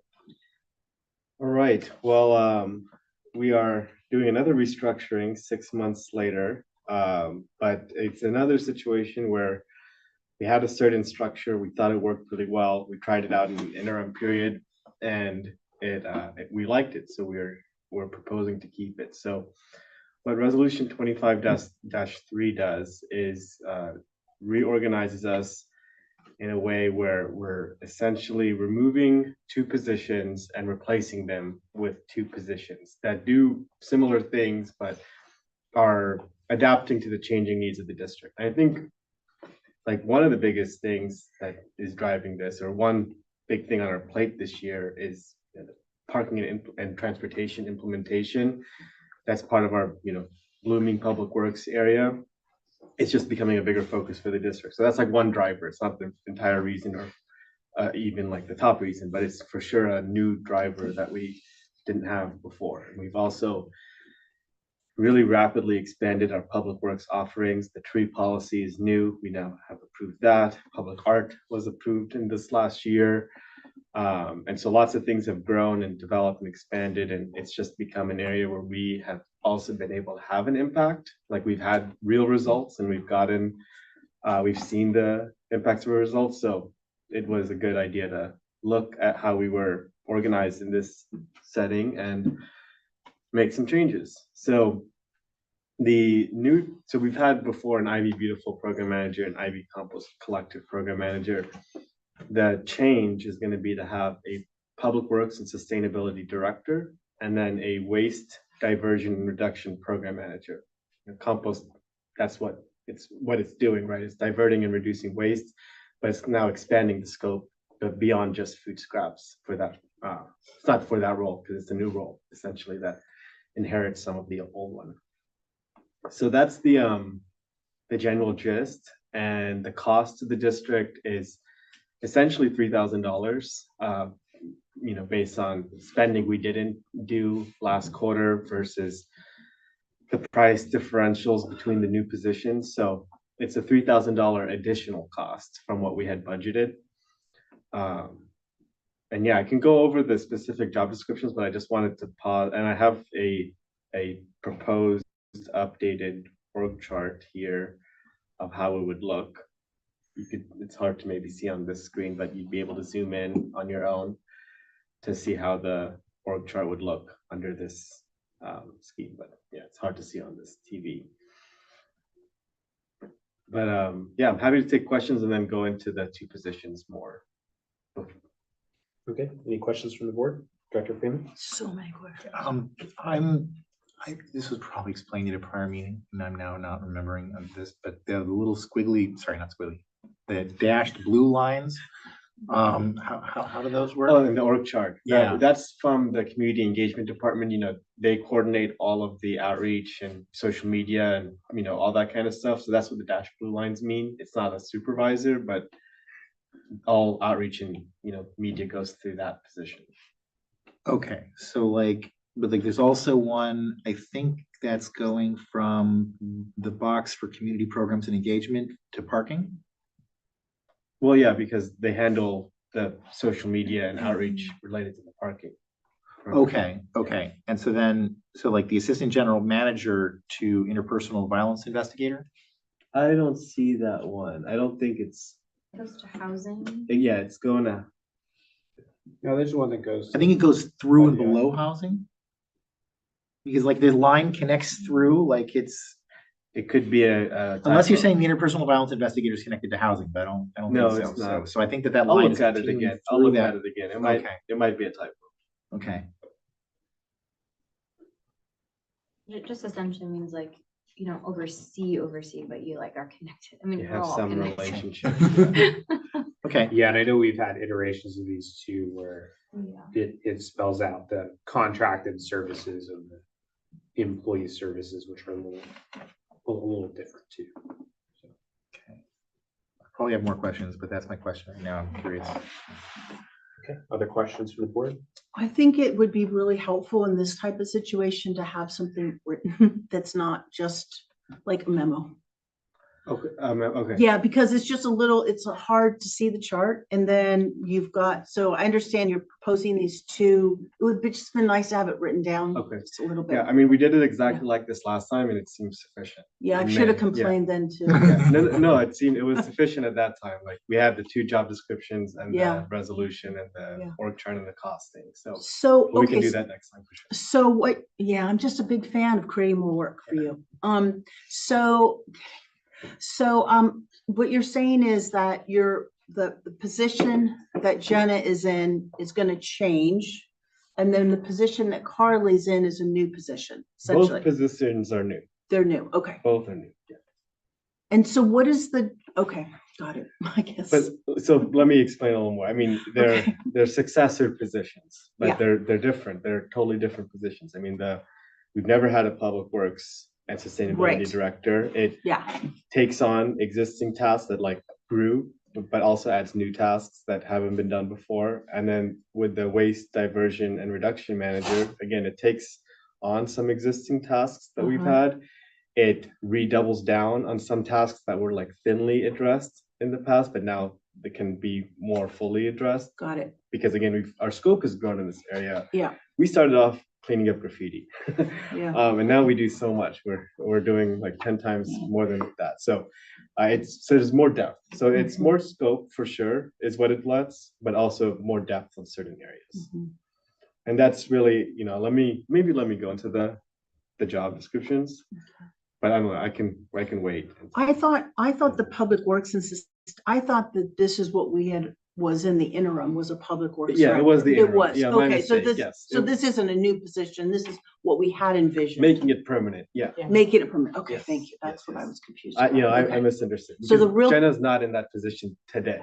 Like it ended in December. Oh, And now I yeah. see, okay, I thought that we had thought that was you were moving into the direction of public works, but you're saying that ended in December, okay, Starting it again, hopefully it won't. okay, I see what you're saying, okay.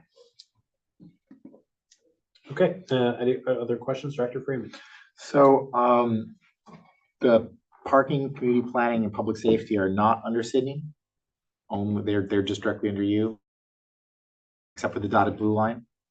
Okay, Good. sorry, I didn't know we were gonna talk about the fuller truck today, but I mean, part of the reason I'm asking Yeah, that so let question me- in let me- context is that then I'm looking at the new two positions and I'm trying to understand, because I was reading the job description for the waste diversion and reduction program manager and I'm wondering, and it was just like, it's in the way in which that position helps the public works sustainability director so with these, the programs that are underneath them. So I was trying to understand like how that is different from the, so community planning, nothing happens, but it's a program that exists, so it's gotta be on the chart. but Okay, okay. Nothing has, so we can ignore that. Right.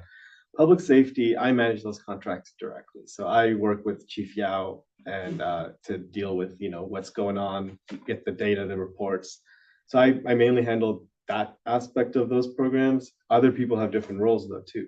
Maya has a role with promoting those programs. Sydney has had a role in the past of, getting supplies to the safety station. So there's that. Maybe that's what the dotted line is.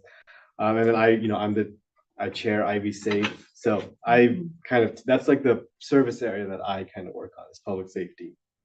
And then parking, I was directly managing those contracts. This is kind of now moving to a new direction. We don't really know where that area is going to go. It might move under public works. It might stay as its own thing for the first year and then move under public works. Maybe more that, the second one. But I directly managed those projects before, so it was under me directly, but obviously everybody helped me or had different roles in those projects, so.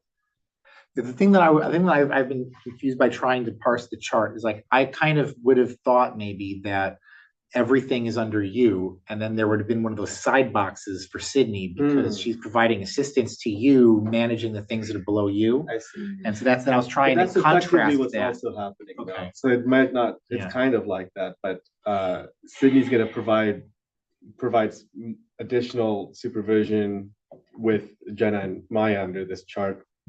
It's still under me, I guess, right? Like, we're both working on it, but they're full-time staff, so they have somebody to also work with. But the parking and the public safety, they're not full-time staff, they're contract and partnership, because, you know, Chief, yeah, that doesn't work for us, but he's someone we need to work with well for that.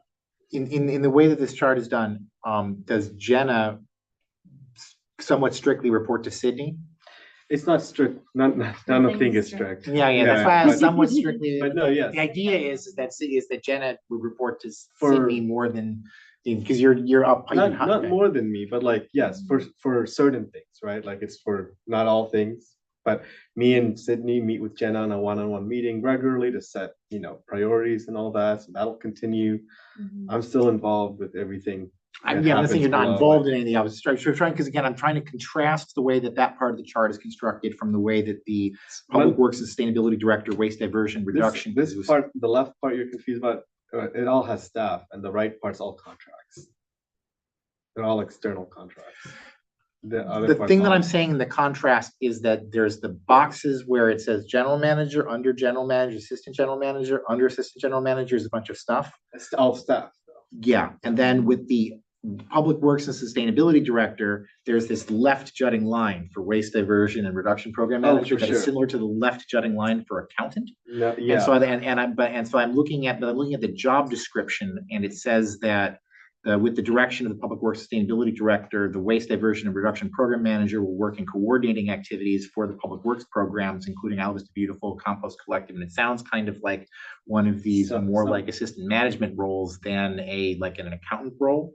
And so I'm trying to figure out the difference between left just the jutting lines and limitations down. of the software. Okay, I think we're getting it's just how the software works. Okay.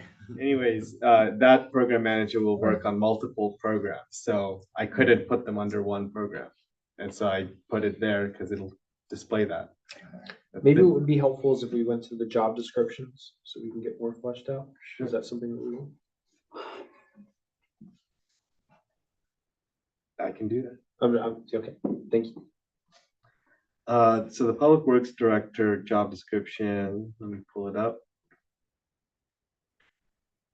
So they direct, manage, lead the Public Works Department, which is several different, it's like a collection of programs and projects and different things we do. But we're hoping through creating this position, doing all this, we start to solidify these things into our organization more. But they oversee the IV Beautiful program, the Compost Collective program. They oversee move out, public art, trees, public infrastructure, public waste, parking and transportation, which is mainly just grant writing and discussions right now. We don't actually run any of these things, and then graffiti abatement. And then, yeah, I guess the next sentence got ahead of myself, but yeah, they do a lot of the coordination, grant research, grant writing to get our plans implemented. They, I'm not going to read every bullet point. I don't think it's necessary, but they direct and lead the department. They develop and implement initiatives that new initiatives to address these different issue areas. They manage the budget. They manage the staff of the department. They lead the data collection and make sure we're getting results and accomplishing our goals. Work with our wide array of partners, everybody from Toledo West Sanitary District to concerned citizens to the county public works department. Work with people. We have to do a lot of massaging with individuals to make sure things happen. Hey, are you going to power wash in front of your business today? Maybe it's a good idea. We have a lot of different people to work with and talk with. Establishing relationships to get more services. It's a lot of relationship building since we don't control a lot, but we can help make a lot of things happen, like we've already demonstrated. Staying informed about the field, conducting research on issues and presenting to the board, and working on grant applications. And that's about, and then you doing some of the helping with the outreach and events work, but it's not really a main priority for the role. So that's the director. So they're running all these different, this department and growing it and kind of solidifying it with a lot of different things going on. The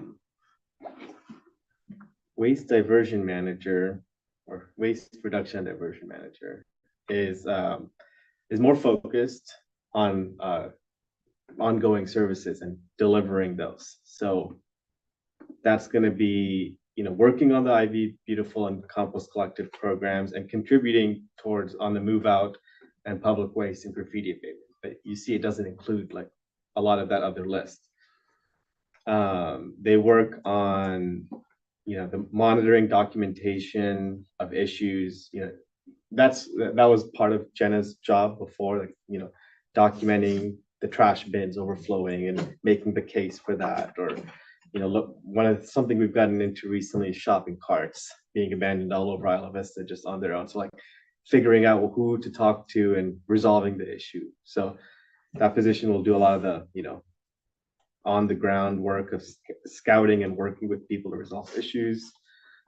They will host and organize volunteer and community educational events on sustainability. So whether that's how to reduce your food waste or how to compost at home or other things like that. Coordinate on our compost sales to retailers and to bulk compost sales. Supervise the operations for this food scrap diversion and reduction. So that's like when, we get people's waste and we process it later, but supervising our, which we are expanding our opportunities to have people divert their food scraps with us by having remote bins. We're going to have one on Pardal soon. We're going to have like, days of the week where people can come. And then they'll assist with move out and move in, which is a huge operation that one person cannot do on their own. So we'll have multiple people now on the move in, move out project. The rest of the job descriptions are, more of the routine things, but they'll maintain the inventory and the program manuals for the programs. They'll also work with agencies and individuals and businesses to get things done that need to be followed up on. So it's a scope and breadth difference between the two positions. Okay, thank you for sharing that. I think that is very, very helpful. Any other questions from the board? Okay, seeing none, I'll go to public comment. Any public comment on this item? Seeing none, I'll close public comment and back to the board for any discussion.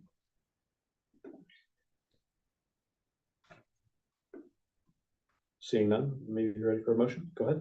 I like the fact that Jonathan is taking a lot of initiative in figuring out how to make all the staffing work. I agree. You want to move approval? I'll move approval. I'll second it. So of the revised org chart and the $3,000 budget adjustment to accommodate it. Okay, made by Dessler, seconded by Toppling. Knew it'd be so competitive for the motions. Okay, and we've done public comment, so we'll go to a vote. All those in favor say aye. Aye. Any opposed? Motion passes unanimously. Okay, Thank you. Good job. thank you for always working on how to make us most efficient and organized. Yes. Now we'll move to item 5.4, appointment of real property negotiators for 970, 976 Embarcadero Del Mar. All right, well, we have a opening since Marcos has left us, so we need one more person to join this, and obviously we'll have more discussion later. Wait, I need a minute. It slows down my agenda. It's okay. This is to appoint the real Is it property. late or is negotiator. it just me? Oh, no, it's kind of It's late. getting late. We're almost done. We're almost done. I want you to know right now that if we're meeting in June, the sun would still be out. Yeah. Just throwing it out. And if Marcos was here, he would have given us a break by now. No, probably not. Thanks for that Didn't give us constructive a feedback. That's right. No, he No, wouldn't. I think it's good that you break. But I think this one will go quick. Okay, okay. Yeah, so it's just a volunteer and appointment by the board who wants to be a negotiator. So it's already myself, Sydney, Yes. Jay, I would Carrie, I would and like Jamie. Spencer to be working on this. Anyone else? You're already on it, right? This is Yeah. yeah, this is like a not a closed or fixed amount of people on this one. Oh, more the merrier? Really? I don't think The we have a entire- majority of the board. Okay. though, yeah. Okay. Well, but I mean, the board deliberates, talks about all this stuff in closed session. Yeah. These These people get to go. Okay, well, it is, Meetings. it specifically says the blank slot is for the board president, so I guess. Oh, that there makes you go. sense. I guess we're stuck. You're stuck with it. But maybe one of our Does anyone wonderful else new- want to be added to this? I mean, this is, It does, that's just a type, yeah. Yeah, it could be. or it does look Oh, like I that. just put that as a placeholder because I didn't know who was president yet. It does look like there are three. So we have Director Topliff, Director Freeman. I hope very much that the both of you will want to keep this and continue because I have Yeah. not participated in these discussions in over 2 years and I'm woefully behind on what's going on. Yeah. Does that sound good? Would you both like to keep it? Yeah, yeah, Okay. absolutely. Good. Please, yeah, I was gonna ask, like, don't change that. Okay. Do we need a motion for this one or do I think you need a motion just for you, Okay. if you're gonna do it. Yeah. They're already appointed. I'll move to appoint Spencer to be on the negotiation committee. Motion by Topliff. Is there a second? I'll second. Second by Freeman. Any public comment? Seeing none, we'll close that and go to a vote. All those in favor, please say aye. Aye. Any opposed? Motion passes Yeah. 6-0. This is not public. It used to. Okay, 5.5, and do we need a break before 5.5? No. This will be a short one. Oh, good. Okay, Hopefully, I don't know, maybe. I Well, don't hand know. it over Wait, to do we Sasha. have closed session? This is, Oh, we have closed session. we could do a break before closed session. That's a natural break. So this is the professional services agreements for rental housing mediation program. Sydney. That's me. Okay. Exciting. Right. Hey, we have officially found 3 lovely individuals to join our rental housing mediation program. So we Awesome. have 2 mediators and 1 legal advisor, all of which their contracts are in the folder for your review.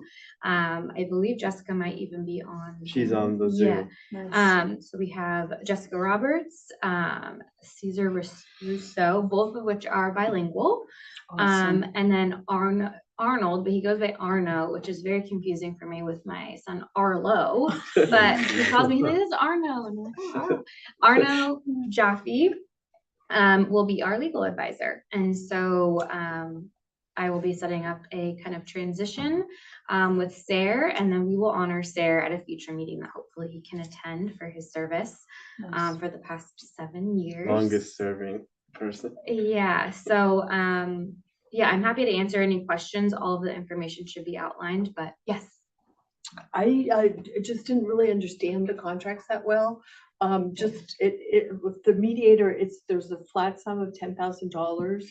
And then we reference how many customers they had last year, but I don't see that he has a rate or there's any expectation of how many hours or how many people he's gonna see, or I just didn't understand it.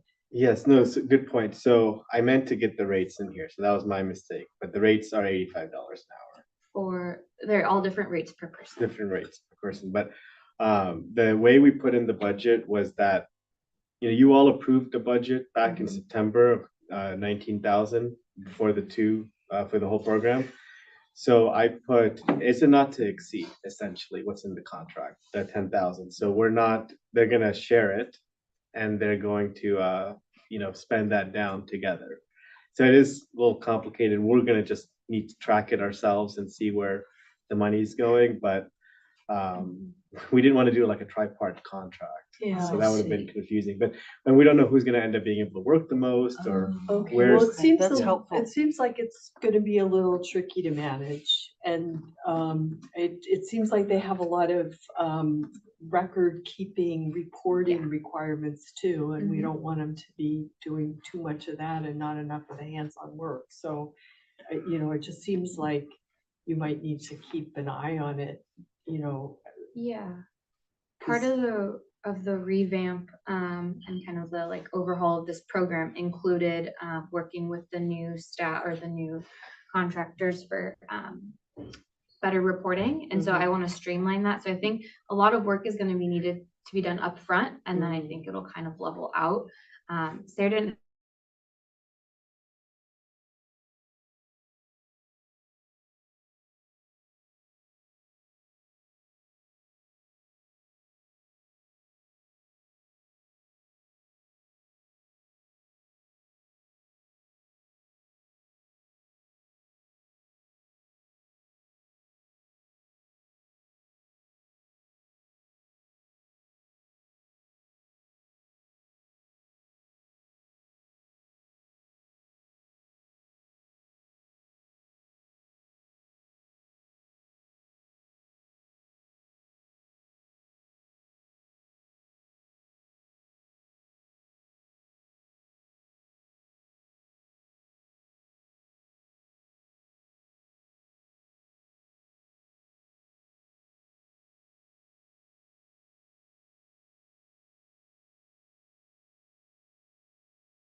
Are You're good. We are reconvening the meeting of January 14th after some technical difficulties. Thank you for bearing with us if you were in the audience. We are on question and answers about item 5.5 rental housing mediation program. Any other questions from the board? Oh, I do want to give an update is that we received $5,000 from the county District 2 Yes. office. So we have more money than we did before to make. Excellent. Just out of the blue. They saw our report on October 10th, I Uh-huh. think, and They were here for one of them, yeah. they were here when Sydney reported on the program's new plan. They liked Nice. what they saw. Cool. And I'm glad you mentioned that because my question was going to be, well, first it's a statement that this is a really big deal. It's been really awesome working with Sarah over the years, and I'm really looking forward to honoring him. And it's going to be really awesome to have an expanded scope of things we can do. This is a big deal. It's the first time that we're going to be able to offer people legal advice.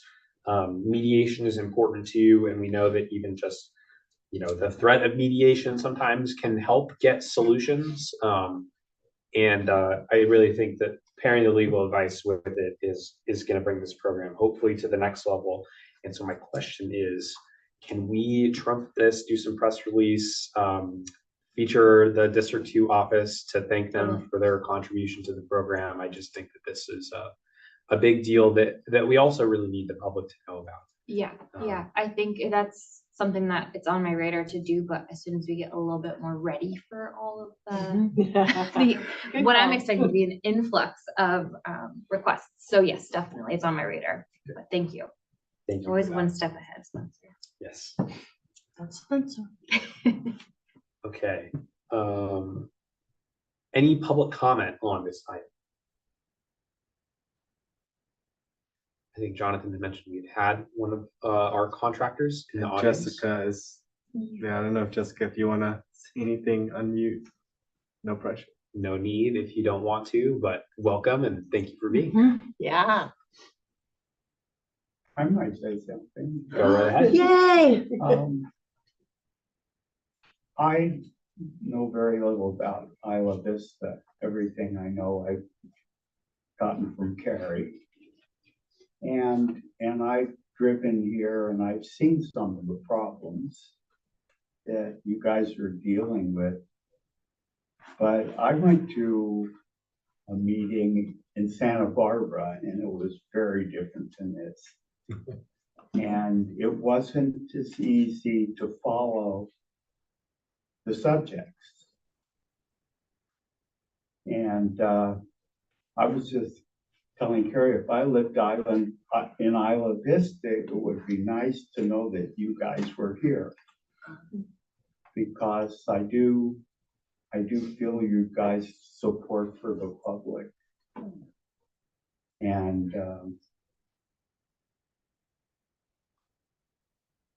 I didn't know what to expect, but I'm grateful that I was allowed to come and be part of your meeting. Well, thank you very much for your comment. Those are very, very endearing comments. Really appreciate it. Sometimes on those meetings, they ask for questions and answers, and then right in the middle of somebody talking, they say, well, time's up on that subject. We have to, and things don't flow like they were flowing here. Indeed, indeed. Yeah. Well, thank you for your endorsement of our processes. Okay, I think I will close public comment, that glowing review, and bring it back to the board. Any discussion on these contracts? I'll move approval. Motion made by Topliff. Is there a second? Second. Second by Deshman. Let's go to a vote. All those in favor, please say aye. Aye. Aye. Any opposed? Motion passes. Okay, that brings us to the end of our discussion action items. We're going to go to reports. Reports from members of the board. Any board members have a report they'd like to share? Director Freeman. One thing is that the Santa Barbara County local chapter of the California Special Districts Association is having a meeting on the 27th. That's coming the Monday before our next meeting at the location that used to be the restaurant, the La Bote Bistro in Buellton. And it will be a meeting to appoint new board members and to appoint new positions. And as noted before, if anyone would like to be on that board or become a board member or become an official position, it's probably very easy to do so because honestly, it's at the point of just begging people to do it. So.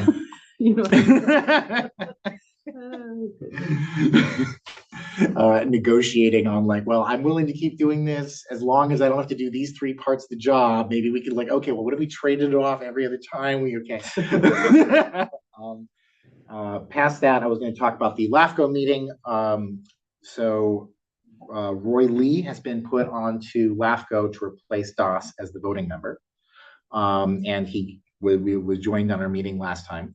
Both public members, the voting and alternate positions, were up for renewal. We've switched that to a staggering so that now it will be every 2 years, one of them will be up. The subcommittee, which notably had Craig Geyer from local on it, had selected Janelle, or Jeanette, I'm so bad. Janelle Osborne and as the voting member and Roger Sevis as the alternate. However, coup during the meeting, we got Shane to continue to be the voting member, which Who's the alternate? The alternate is Roger Sevis. Okay. Not so Janelle. Correct. But I think having Shane has always been very supportive of the work here and the people here, and so I was very happy to continue having Shane as the voting member. One thing I do not know, and I'm curious, is now not LAFCO, but it's kind of related to some of the stuff I was talking about. Maybe somebody else could do a report and explain who from the county supervisors was selected to be the chair of the library and the library committee. It used to be DOS. Yeah, Supervisor Lee. Thank you. Thank you for that report, and I feel very well represented by your actions in navigating that. Shane Stark, I think, was the first person that I met with and asked to help us when we got created in 2017. Oh, nice.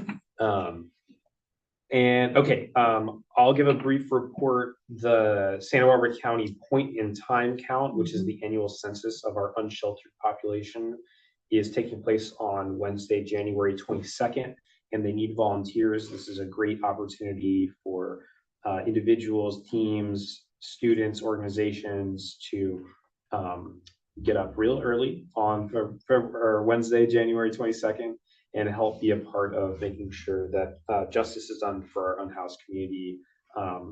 They're all counted and that the funding is there to be able to support them. So I wanted to plug that.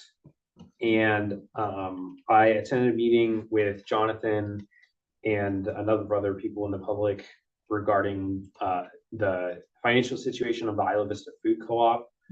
They're a partner that we work with quite frequently and one of only 2 supermarkets in the Isla Vista community.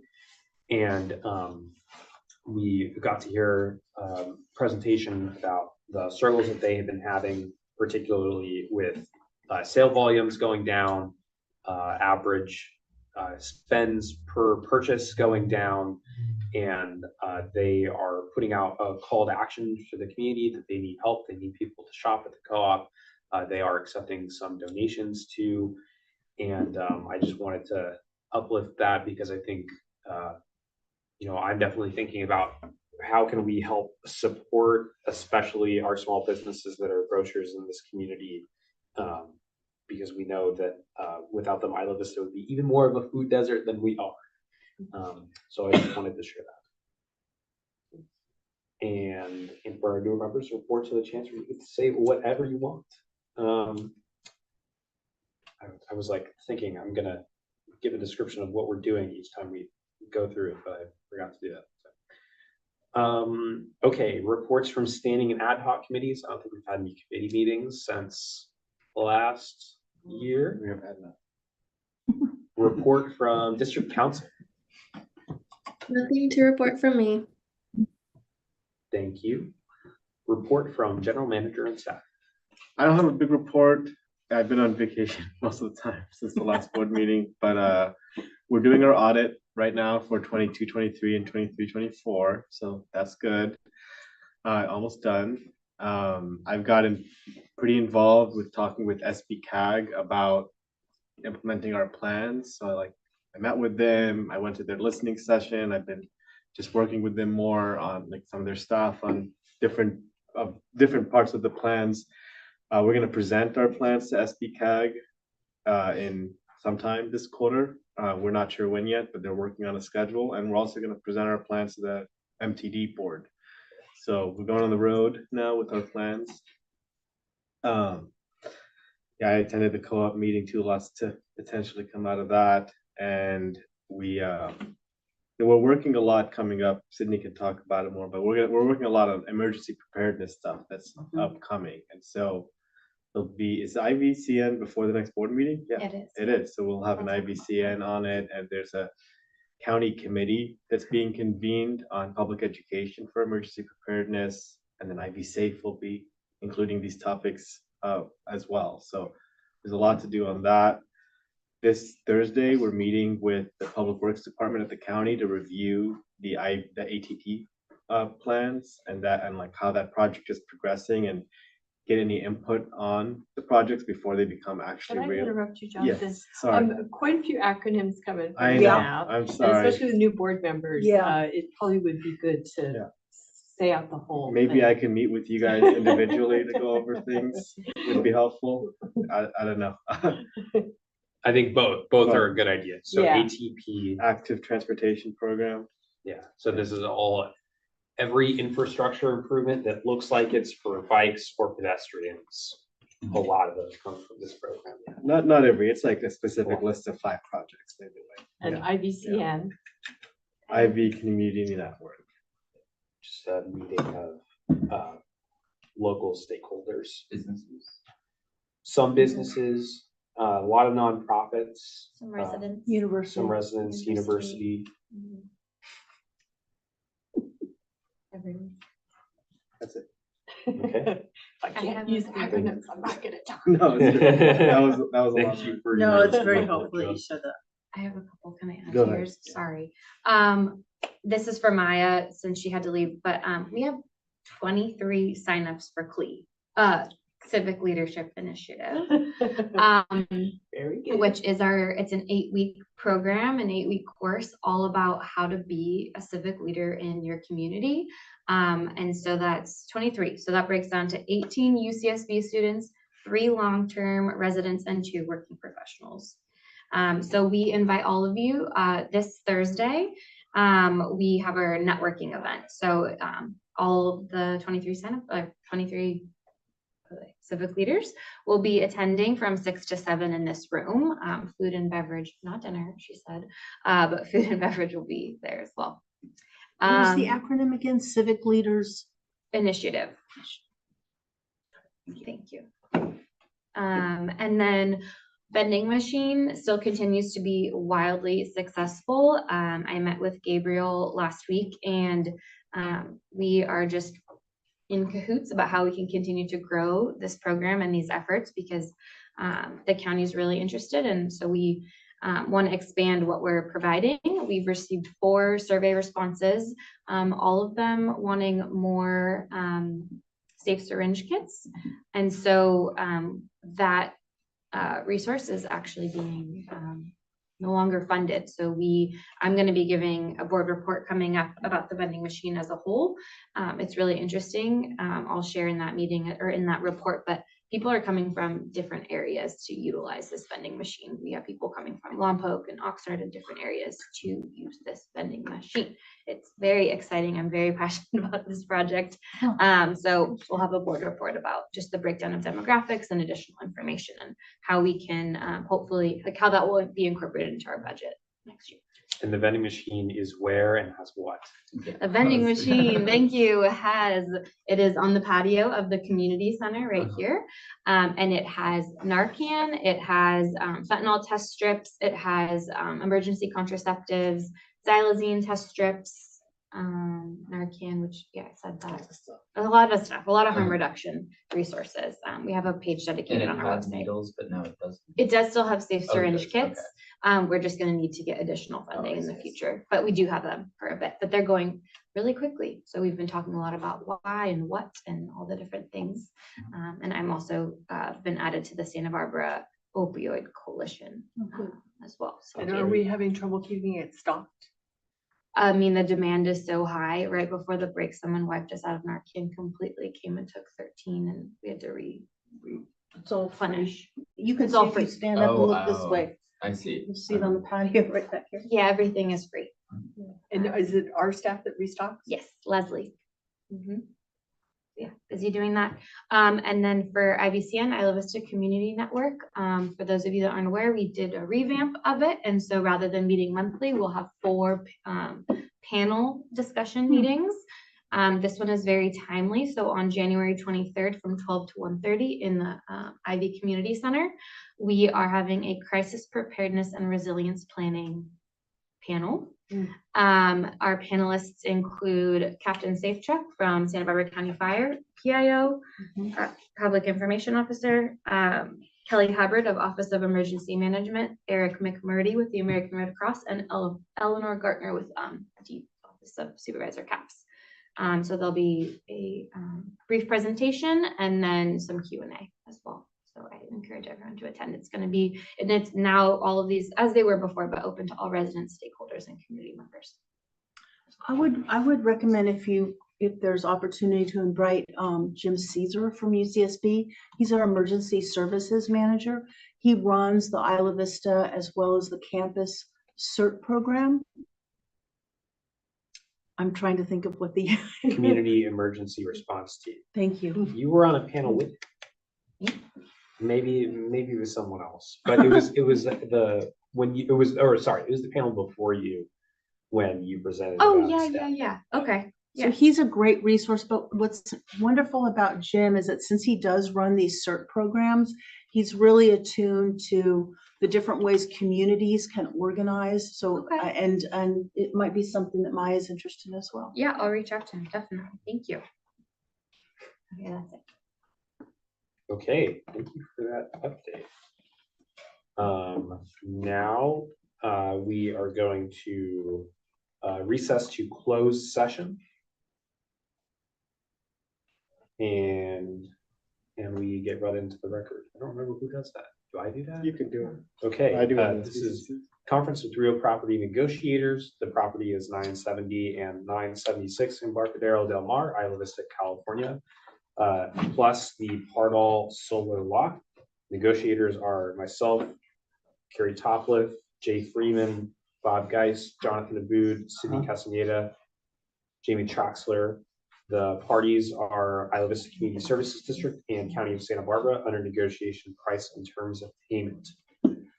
So we will reconvene once we finish closed session. Thanks, everyone.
I need to rewatch something because I forgot what happened.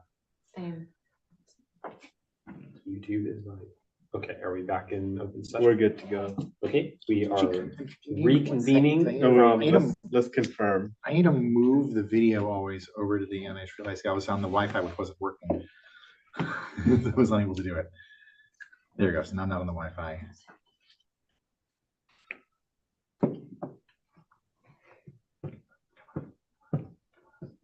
Spencer, you need to tell our new board members about wearing shoes. Okay. Actually, I just had to maximize it. Shoes, Okay. wearing shoes. no, we have these things now. Oh, we're okay? People can't see our feet? Maybe, you can We're still good. maybe We're see good. We're it. my good. We're good on the. Oh, Okay, the board of directors is reconvening from closed session. County council, can you report out? Or sorry, district council?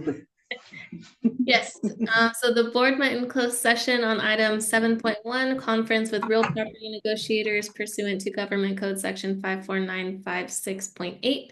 The property under negotiation was 970 and 976 Embarcadero Del Mar, Isla Vista, California, and the Pardal Solar Lot. Agency negotiators were Spencer Brand, board president, Carrie Topliff, vice president, Jay Freeman, board member, Bob Geis, consultant, Jonathan Abu, general manager, Sydney Castaneda, assistant general manager, and Jamie Traxler, district counsel. The negotiating parties are the Isla Vista Community Services District and the County of Santa Barbara. Under negotiation was the price in terms of payment. Discussion was had, direction was given to staff, no reportable action taken. Okay, the next regular meeting of the board of directors will take place on January 28th, 2025 at 6 p.m. on Zoom and here in the community room in 970 Embarcadero Del Mar. With that, we are adjourned. Thank you, everyone. I just have a quick thing, future agenda item, we'll send some dates for the retreats, so please respond to those Oh, emails. yes. But it's gonna be early February, like the first weekend or so in February, depending on when we pick our. Okay, thank you for Okay. that. Now we are adjourned. dun, dun, dun, dun. And Edward and Thanks, Alan, just so you know, the closed session discussion. Are you, remember, we're still on. Yeah, wait, I first. I didn't Remember, we're realize still on that- camera.